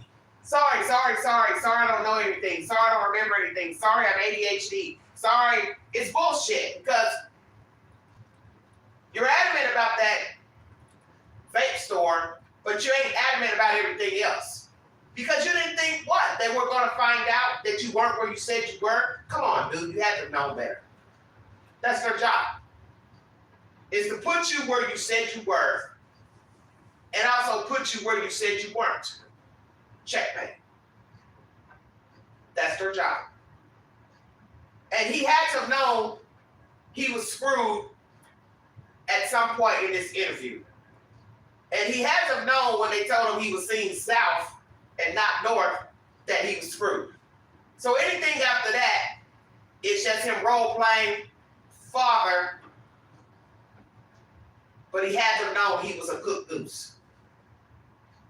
And I have to admit, I've seen a lot of narcissistic people talk to police interrogation. They're cocky, they're arrogant, they stop talking. Once they realize they're onto them, they stop the interview. Mr. Sterns holds on. Why, I do not know, but he holds on. I definitely want to hear the part where they tell him, sir, we know that you have been lying, and we know that you killed this child, and you are seen disposing her body. That's the part of the interrogation I want. Right? So we're going to take like shifts with the investigation because obviously if we're exhausted, we're of no use. Right? We're all exhausted. Right. Does that? Right. And we don't want that to happen with anything that we're doing. So what we're doing is we're taking turns with whatever needs to be done. So we'll brief whoever's coming next. So then this is what we did. This is what needs to be done. Okay? The reason we are keeping your house for the night is because your house cannot be completed by one person, right? We don't do that. We have a unit that comes and takes pictures and does whatever they need to do with the house. After a certain time, it's only one person working in that unit. And she can do it by herself. So people come in at 8 o'clock in the morning. So when the rest of her squad comes in, they're gonna come in and, tackle your place as a unit so that they can get it done quicker. Does that make sense? Mm-hmm. And then I explained to her too, because in your car, we are gonna also tow your car, okay? It's gonna go to our sheriff's office, which is at 2500 West Colonial, okay? She said she needed to get her medication. You're not under any medication. I have medication in the house though that I do need to get, my blood pressure meds, and anxiety meds as well. Okay, so I'm gonna try to figure out where all of this stuff is. Where's your stuff at? Upstairs in the guest room currently. In guest room number 4? Yes. And it's on top of the mini refrigerator. Is it on, does it have your name on it? Yes, all good. Okay, where does she keep her medicine? In her zipper case on her nightstand. I want you all to sit here and listen at this conversation because at this point, these people already have an idea in their head that he's possibly involved, okay? Just from his own words and also her words. They're asking you where they can find your medicine. You say in the guest room on top of the fridge. So I'm assuming they had a portable refrigerator in the guest room. She says, oh, room number 4? I want you to think about how that sounds. woman, he's traveled from South Florida up to North Florida to be with her and her kid. But yet he is staying in the guest room with a number on the door. Ask yourself how the fuck this makes any damn sense. Okay? How does this make any sense? Whether he lived there, stayed there part-time, in North Florida, South Florida, Mid-Florida, Georgia, I don't care. It doesn't add up. Why would a man stay in a house in another room and dating the person on and off? Put that on paper. They're not married. You hear of people living in separate rooms that are married. That's been going on for probably 100 or more years. But you have never heard a person traveling to see a person and sleep in another fucking room as a guest, but they're dating. I haven't. He told the story in his own interrogation of what was going on in that house with Jennifer Soto and Madeline Soto. And she also lit the flame by saying, I sent my child and him to a bedroom upstairs to sleep because I'm restless, got a new job, blah, blah, blah. They don't care about that. They're looking at the fact you are dating this man and you have sent him to another room with your child, and now your child is missing and was last seen with him allegedly going to school.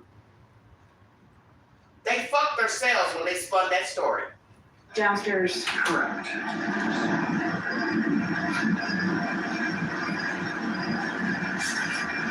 What zipper? It's like a little sort of brown zipper case that's on her nightstand. So right on top. Okay, so I can just read them looking up. Yeah. Okay. I don't know if there's any bottles on top of the nightstand around it too. I'll just grab all those. Yeah, just, Is there anything that you can recall that we haven't asked you? I know we asked you like a whole bunch of questions earlier, and we just asked you like a whole bunch more. I'm bringing so much right now. I barely slept. I haven't eaten in 2 days. I'm trying to think of questions for you. Can I see what shirt you're wearing?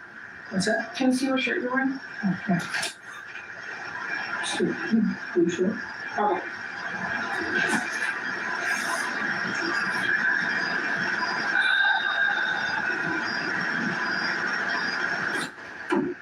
You know what shirt you were wearing on Monday morning? I believe it was this shirt. I'm still wearing the same shirt. Have you showered since then or anything? I showered the other night. No, not since yesterday.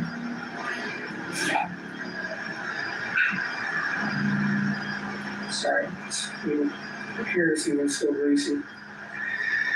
I know you got a cut, right, from... Yeah, from changing the tire. Do you mind if I see your arms? Yeah, go for it. I'm gonna change the tire. Do you mind taking your sweater off? It's cold, but yeah. I changed the tire in like 10 years. I made a rookie mistake. Got my thumb too close to the jack in the frame and it slipped. I pinned my thumb in between the frame and the jack. I got lucky. I panicked and pulled it out, which you're not supposed to do. Mm-hmm. But it was a lot of pain. I panicked. Flip your hand over. Can you see the other?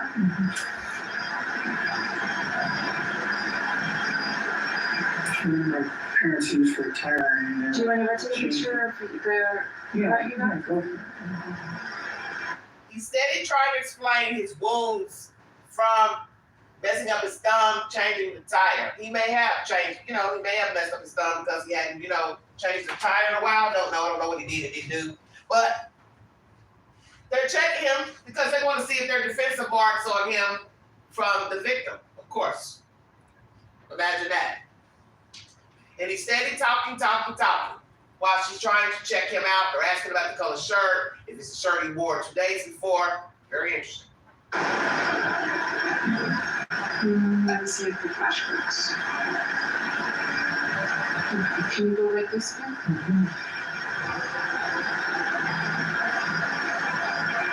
And then flip it over to me. And then do this. Flip it over.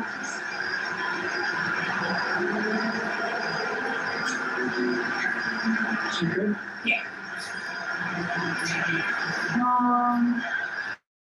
She got her stuff, so let me go get your stuff and then you guys will do your people. Okay, where are you guys gonna head, do you know? No idea. Okay, can you send me an address of wherever you guys end up Yeah, I tonight? think my dad's on his way down too.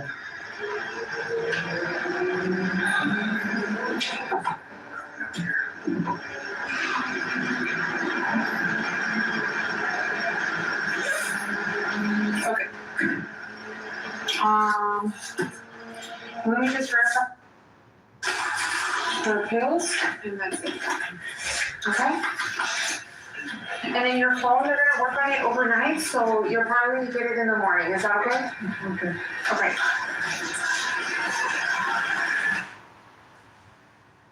That is the end of the commentary. Thank you for joining. I want to thank you all so much for following this network, listening to the content and my commentary. Stephen STERNS has been arrested for the murder of Madeline Soto. The mother has not been charged, Jennifer. Will she be charged? Will they be using her as a state's witness to testify against Mr. Stephen STERNS? What will she reveal? And will they eventually charge her with child abuse, neglect? Because I think the charge would fit rightfully so. You learn a lot by listening to his version of events that morning. At some point in this interview, you realize that Stephen STERNS was not telling the truth about his whereabouts on that morning. You counteract his commentary versus her commentary versus what the sheriff told us in commentary a week ago, what they found on surveillance cameras, and he told lies. I won't doubt that there is more to this story, okay? Links on this one?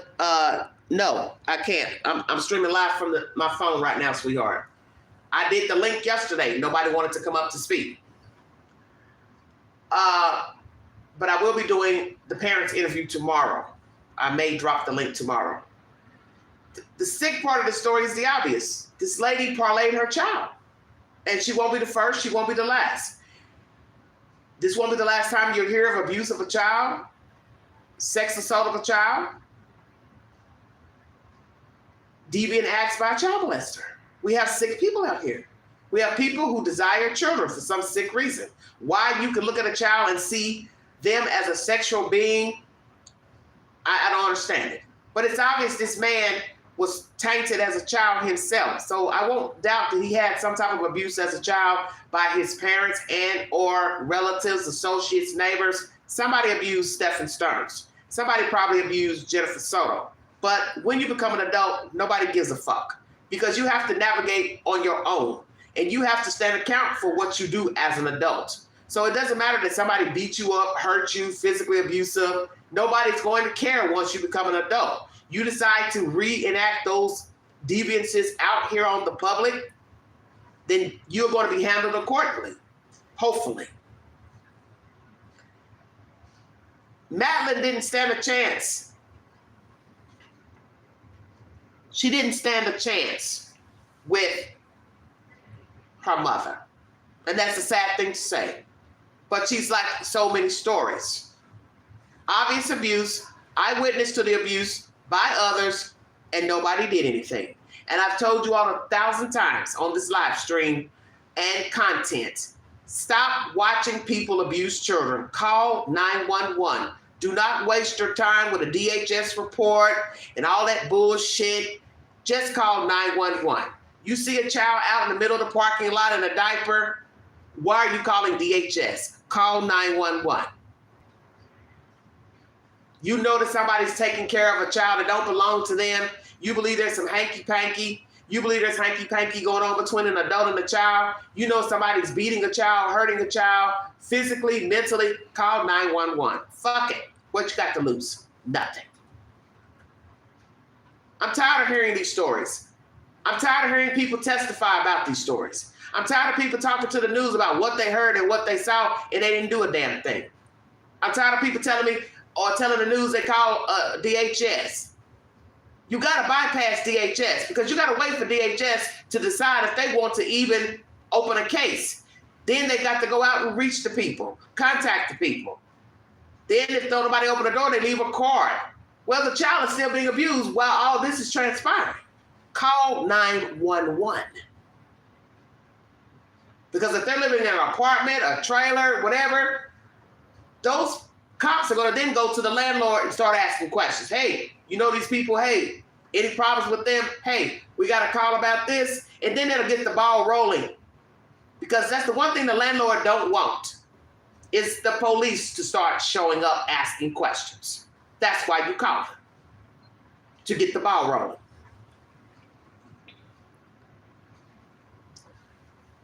Prayers for Madeline Soto. A lot of times in these stories, we always say prayers to the family. And it's not to group everybody along with the suspects. But who are we sending our prayers to? Because I got a feeling some of these relatives knew exactly what was going on. They suspected something going on with Stephen and the kid. And nobody called 911, like I just said. So when you say prayers for Madeline, who are we praying to? About what? She's dead. Because we hear people say that all the time in articles. Do we not? Prayers for the family. Prayers for the family. But what knowledge did they know about the child? Because we keep hearing the same stories over and over. Oh, yeah, I knew that something was going on. Yeah, I knew she wasn't feeding them. Yeah, I knew she was abusing them. Yeah, I knew she was leaving the kids alone. So then when they're found dead, people are always putting up prayer hands. Well, who are you praying to about what? The kid's dead. They're gone. God got that. That's God's child now. God's child when they were living, but they weren't saved. So who are we praying to about what? Justice? We're praying for justice? Best we say we're praying for justice. Because I no longer want to send prayers to families about children. And it's not to be disrespectful, but I don't know these people, and I don't know what they knew and didn't know. And when I started hearing all these whack-ass stories of people going to the news saying, yeah, I saw this, I heard this, the house was nasty, blah, blah, blah, then you played a part. So I ain't getting ready to send no prayers to you for what? No, I'm going to pray for justice. That the perpetrator goes down. That's my commentary. Like, share, subscribe, drop your comments below. Prayers for justice for Madeline Soto and any other child abused by Stephen STERNS and any other child predator. Prayers for our children. And what you all should be asking, has he abused other children? Has he abused any of her cousins, friends? Because he speaks of that in this interrogation, who she was friends with, what she did in her free time. You all better pay attention. Did other children come to that house and play with her while he was visiting the house and living in the house? Because I got a feeling this story has tentacles. There's more to Jennifer Soto and Stephen STERNS because he's a pedophile. So common sense should tell you Madeline Soto ain't his first rodeo. If you'd like to donate to this great network, $McAngie129 Cash App. Thank you for your time. Join me tomorrow. We're going to dig into the belly of the beast with Stephen's parents. What did they know? Did they aid their child in foolishness, nefariousness? Did they know he was an abuser? Did they know that he was possibly abused as a child? What will they reveal about their son and his deviant behavior? They blame Jennifer as well. So what do they know about Jennifer and their son? Did they ever cover up any crimes, allegations of child abuse, rape, assault by Stephen STERNS? We're going to talk about that tomorrow. Thank you for your time. You have been listening to the Vault XL.